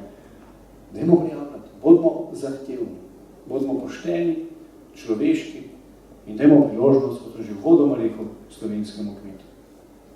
Toliko.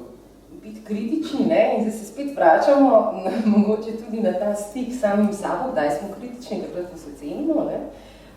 No, kolikokrat si preklajen in zakaj nisi? Se tu gre na druga plat te medalje. Po eni strani je ta sistem, kakšen pač je in kar nam ponudi. Po drugi strani imamo mi svojo izbiro, da jaz recimo najraje jem gozne jagode. Tam zmije, ker nihče nima več časa, si sploh nabrati jagode. Koliko bolj zdrave so navajati, kaj vse imajo. Jaz tam sedim 2 uri, če vidim, ker se lahko vse na tiste 2 uri in tam sedim med jagodami in glodam, pa runica, karkoli že.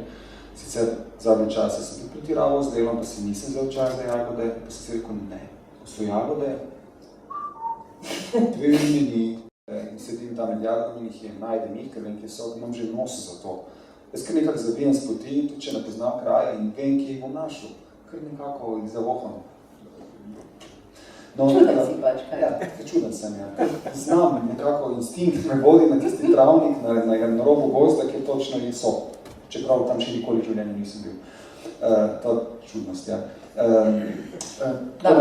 Govorim o sistemu, kar nam nudi, govorim o tam, kar nam je na lokalnem okolju na voljo, kar se pač sami lahko vzamemo. Zdaj na bosonogost bom prišel. Prihajam na to stvar, da kako biti trpežen, kako biti bolj, ne vem, prenašati to, kar je v našem okolju. Moja bosonogost je simbol tega. Lahko si dam čevlje in sem vedno zaščiten pred okoljem, v katerem bivam. Lahko se zanašam na vse te sisteme, ki mi nudijo zaščito. Čevelj za mojo nežno telo, v katerem pač sem. Ki je kemično impregnirana, pustimo to. Tako je.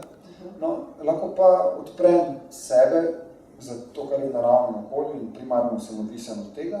Če pa kdaj sem v nekem okolju, pa nimam na voljo te moje najljubše hrane, tiste gozne jagode, pa pojem neko jagodo, ki je nepreverjeno odkot, ali pa pojem jajce iz hlevske reje. Ne hlevske, ne.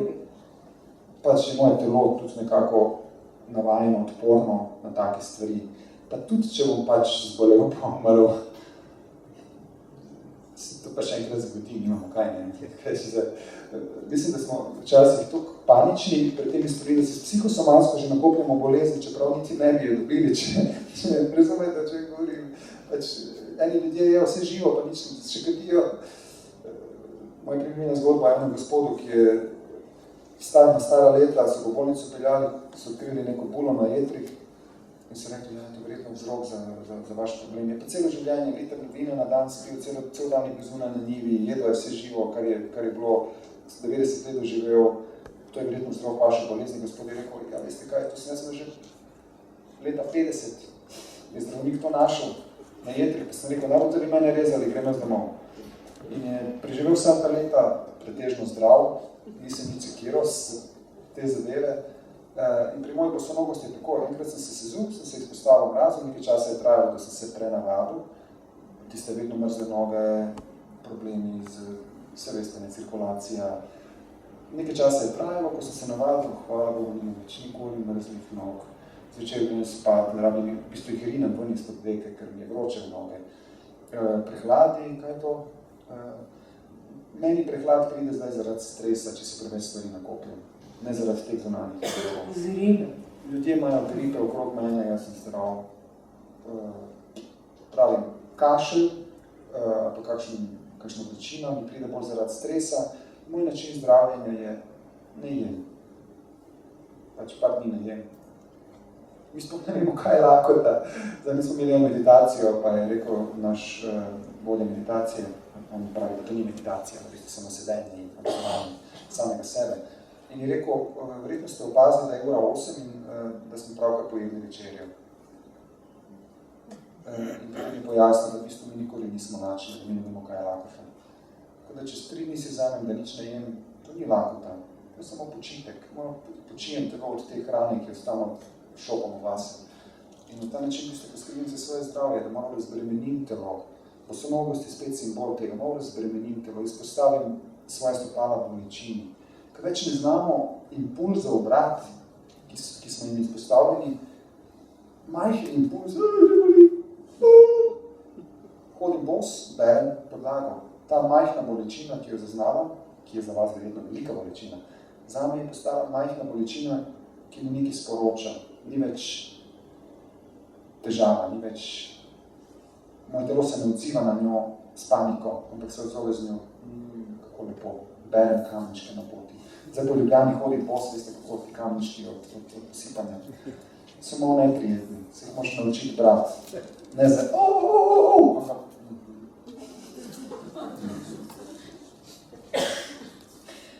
Če pomislite, ne, eden najpogostejših stavkov dedkov, babic, mamic in očkov je, pejt se že obud, da se ne boš prehladil. Mi se malo to odmajamo. To je ena zmotna, ki se je obdržala, ki smo jo razvili skozi pridiganje neko in potem mislimo, to je modrost babic. Pri modrosti babic ni čisto vsemu za zaupati. Žal. Kaj? Veliko je. Še kakšno vprašanje? Prej je bila omenjena živa zemlja, prst, ne? Pa me zanima, če zdaj mi uporabljamo vse te pesticide, kemična gnojila, kako živa prst ostaja in kako je s tem v Sloveniji. Koliko se tega uporablja, v primer, ne vem, in a se mora?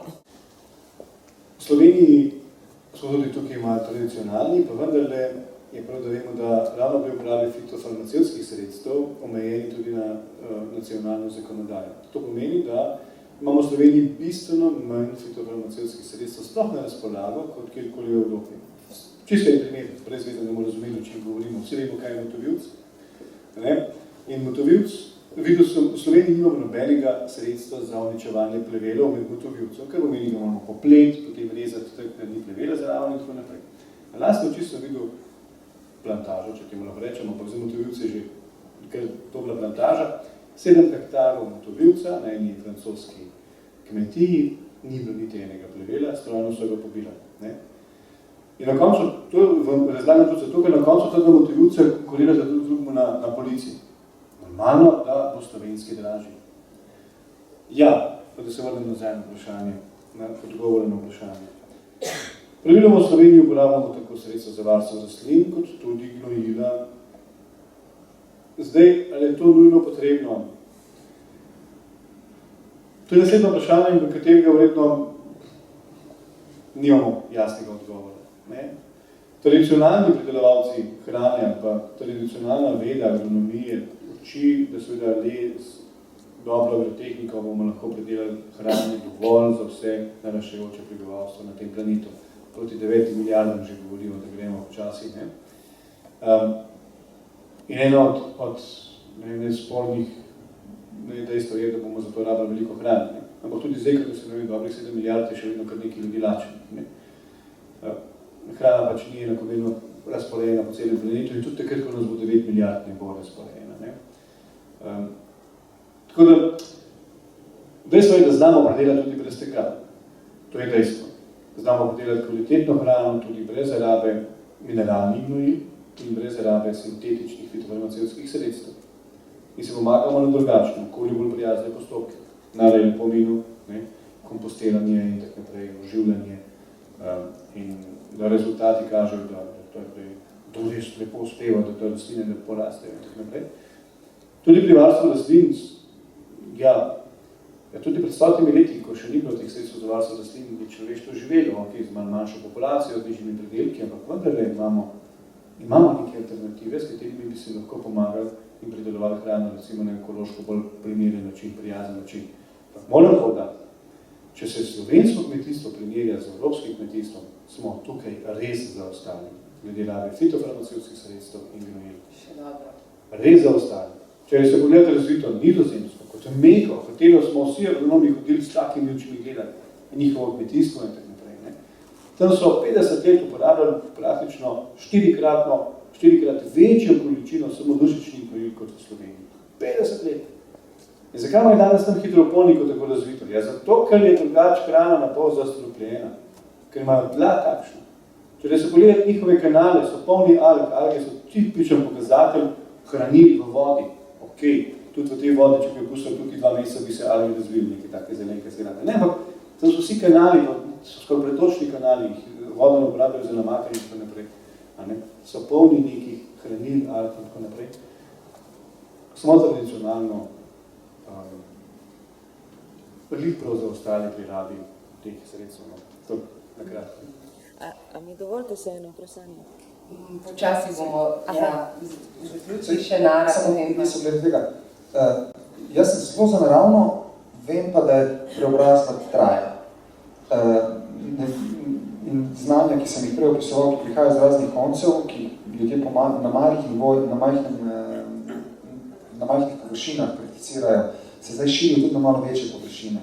Znanja iz preteklosti želimo ohranjati. Naš sosed ima mlatilnico in je povedal, kakšna je razlika, če z mlatilnico žito sklatiš ali pa s kombajnom. Dobiš plevel na enem kupu in semena pridejo nazaj na njivo. Kombajn je rekel, da je od takrat, ko je kombajn, so pleveli pogostejši in mogli uporabiti fitofarmacevtska sredstva, časih pa tega ni bilo, tako on opisuje. Tako da pri enih stvareh, ko smo šli korak naprej, smo v bistvu naredili sami sebi težavo z olajšanjem. Ne? In to težavo potem rešujemo z novo težavo in tako naprej, se zapletamo, namesto da bi se odpletali. Tako da, če bi znali ta znanja nekako povezati, potem lahko zelo zmanjšamo tudi na velikih površinah, 6 hektarjev, tudi ni velika površina, če tako gledamo. No. Tako da, problem so te velike površine, po mojem, najbolj v Prekmurju. Tam tudi največ afer in raznih problemov je prihajalo s potalnico in to ste mogoče malo spremljali in se Anto Homac zelo o tem pisal in je polemiziral to problematiko. Ne. Tako da se še veliko na tem področju narediti. Na mikroravni pa mislim, da vrtičkari, da smo zelo zavešeni tega in da zelo skrbimo za zdravje svojih vrtov, da smo zelo na povprečen marsikatere druge evropske države. Tako da mislim, da je dobre prakse imamo, je pa še veliko prostora za razvoj. Pa ne pozabiti, farmacija, Big Pharma ima tukaj tudi nekaj, ne? Zelo radi farmacevti zelo dobro služijo in tudi s fitofarmacevtskimi izdelki in tako naprej, pravzaprav vredno, ne?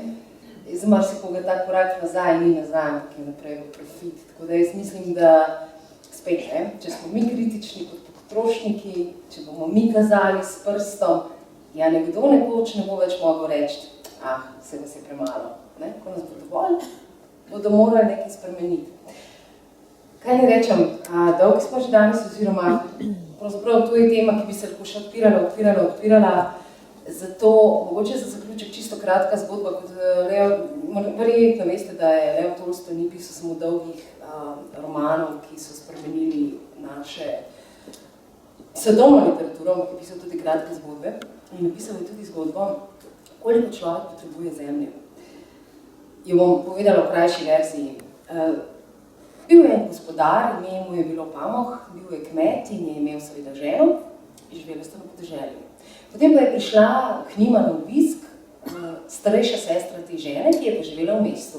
In seveda ženske se veste, kako pobrkujemo, pa to, pa ki je fino, pa ta starejša sestra pravi, življenje v mestu je fantastično, ne?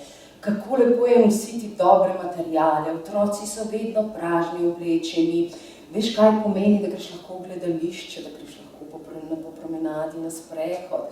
Kaj vi s podeželja sploh ne veste, kaj je to življenje? Seveda je to mlajša sestra Facebooku, pa je rekla, ja, mogoče je že res, da imate vi tam neko sofisticiranost, nekaj, ti misliš, da je več, ampak vi ponavadi zaslužite več, kot potrebujete in dobro, se pravi, dobiti in izgubiti gre z roko v roki. Pri nas na kmetiji ne bomo nikoli lačni, zato ker bomo poskrbeli, vi pa morate dobiti v mesto hrano. In če ne bomo kmetje dali, boste vi lačni. Ona pravi, no, to je že res, ampak vi ne poznate, kaj pomeni eleganca, pa manire. Ne, vi tle, med prašiči jeste, ja, prav ne, pa imejte to svojo kmetijo. In oni dve naprej se pogovarjate, potem sta šli na pogovore o obleki in tako naprej, ni bilo več pomembno. Pamoh, mož pa tam na peči sedel, pa posluša ta pogovor in pravi, Madonna, ampak se malo pa še močnejši, če bi imel več zemlje. Ker na tej peči ni sedel samo pamah, ampak je sedel tudi hudič. In hudič si je že pomel roke, zdaj ga pa ima, pa se pa ima malo poigrati. Ker je začutil, da tale pamah je nekje je šibek. Pa pravi, se bomo poigrali in seveda ni bilo dolgo, ko je soseda začela prodajati ogromno ozemlje. Ampak ga je razkosala in ga je prodajala po manjših delih, kar pomeni, da si tudi kmet pamah lahko privoščitil en delček. Ker prej, ko so njegovi konji hodili na pašo te gospe, je moral dajati neke vrste fi, oziroma neke vrste celo plačevati so jim morali, ker so kršili pravzaprav, če so prihajali njihove živine na njeno polje, so morali te kmetje plačati. In je on rekel, če bom jaz imel pa veliko zemlje, bodo pa meni plačevali. In je nekako res bral ta denar, kupil del njene zemlje in postal že malce večji kmet. In seveda je zdaj on oglobil tiste, ki so hodili po njegovem, in čeprav je bil vedno bolj bogat, je imel vedno manj prijateljev. In nekega večera gre kmet mimo njihove hiše in celo pamah ga je celo povabil in mu dal večerjo, pa pravi ta kmet, tam on stran Volge pa prodajajo še večje površine, pa ne samo to, dajo ti 25 akrov za ston in ti lahko obdeluješ in še več vrst žit lahko, skratka, tam je šele prihodnost. Pa pravi pamah, v redu, bom pa poskusil. Prodal se je tukaj, gre čez Volgo, kupi še več, ima še več, je še bolj pomemben, ker je še bolj bogat, še manj ljudi ga ima rado, ampak nič hudega. Prodaja zemljo, da dobi še boljšo, da kupi še boljšo. Potem pa pride do nekega ljudstva s tem kupovanjem, zelo preprosto ljudstvo, ki pa je bilo pravzaprav lastnik, kot staroselci, največjega območja tam. In pravi, jaz bi od vas rad kupil zemljo. Oni pravijo, prav, ampak njihova ponudba je bila zelo nenavadna. Rekli so, za 1000 rubljev dobiš toliko zemlje, kolikor jo obhodiš v enem dnevu, od sončnega vzhoda do sončnega zahoda. Edini pogoj je, da se vrneš pred sončnim zahodom na izhodiščno točko. Pamah si je imel roke, mislim, to bo kupčija stoletja. Jaz sem hiter, jaz sem pameten, bom zakoličil, bom točno vedel, kako priti nazaj in vse to bo moje.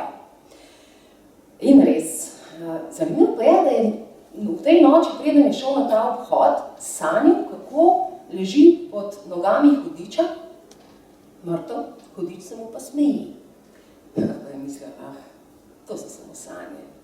In res gre na ta obhod in hodi, seveda sonce je kar hitro začelo padati.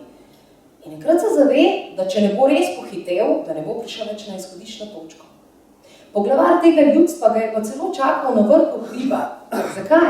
Ker na vrhu hriba je dlje videti sončni zahod, dlje traja, da sonce pade dol.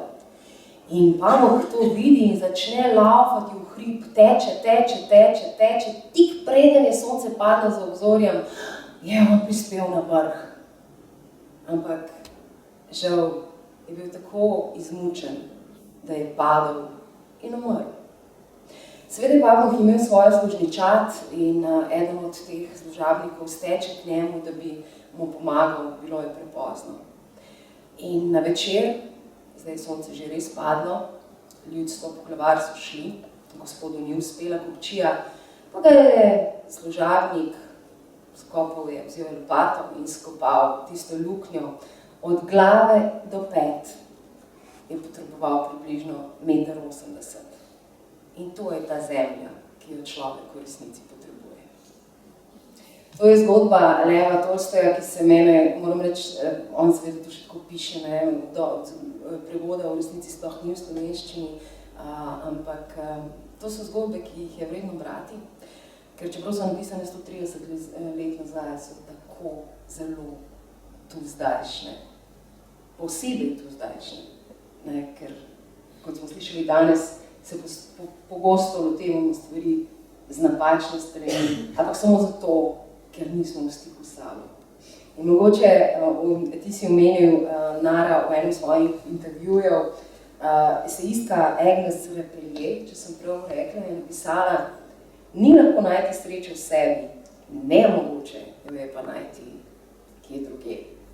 Torej, pri nas začeti pri samem sebi, tudi ko gre za samooskrbno moč Slovenije, biti kritičen, kot sta rekla dr. Jože Podgoršek in Nara Petrovič. Iskreno se vam zahvaljujem, da sta prišla, da ste se odzvala in da ste delila vse to in seveda pa tudi vam, da ste namenili čas pomembni temi. Vsakič znova se mi zdi, da bi morali o tem govoriti in govorite zdaj naprej, prosim.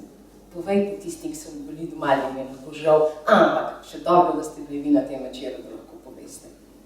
Hvala lepa, vidimo se 1. marca in da takrat pa, mogoče povem še kaj do 1. marca. Govorili bomo o tolstojanstvu. Verjetno veste, da je Tolstoj govoril o tem, da je pravzaprav vse, kar je živo, potrebno imeti rado. Radi moramo imeti, ne? Vse tisto, kar je živo. Tu je tudi pacifizem, tu je tudi nasilje, rojeva nasilje, zato se ga izogibajmo. Boste pa zelo zanimiva gostja, Ksenija Marija Leban, ki je dula, to se pravi oporodna spremljevalka, hkrati je evropska tolmačka in je ženska, ki je doživela smrtno izkušnjo, imela je hudno nesrečo, jo je preživela in lahko marsikaj o tem pove. Na drugi strani pa je, spet, zakaj na drugi strani, pa je človek, dr. Gregor Švelc, ki je mikrobiolog in se ukvarja pravzaprav tudi s celičnim spominom, izjemno zanimivo, tako da 1. 3. ob 19. toplo vabljeni, za danes pa najlepša hvala.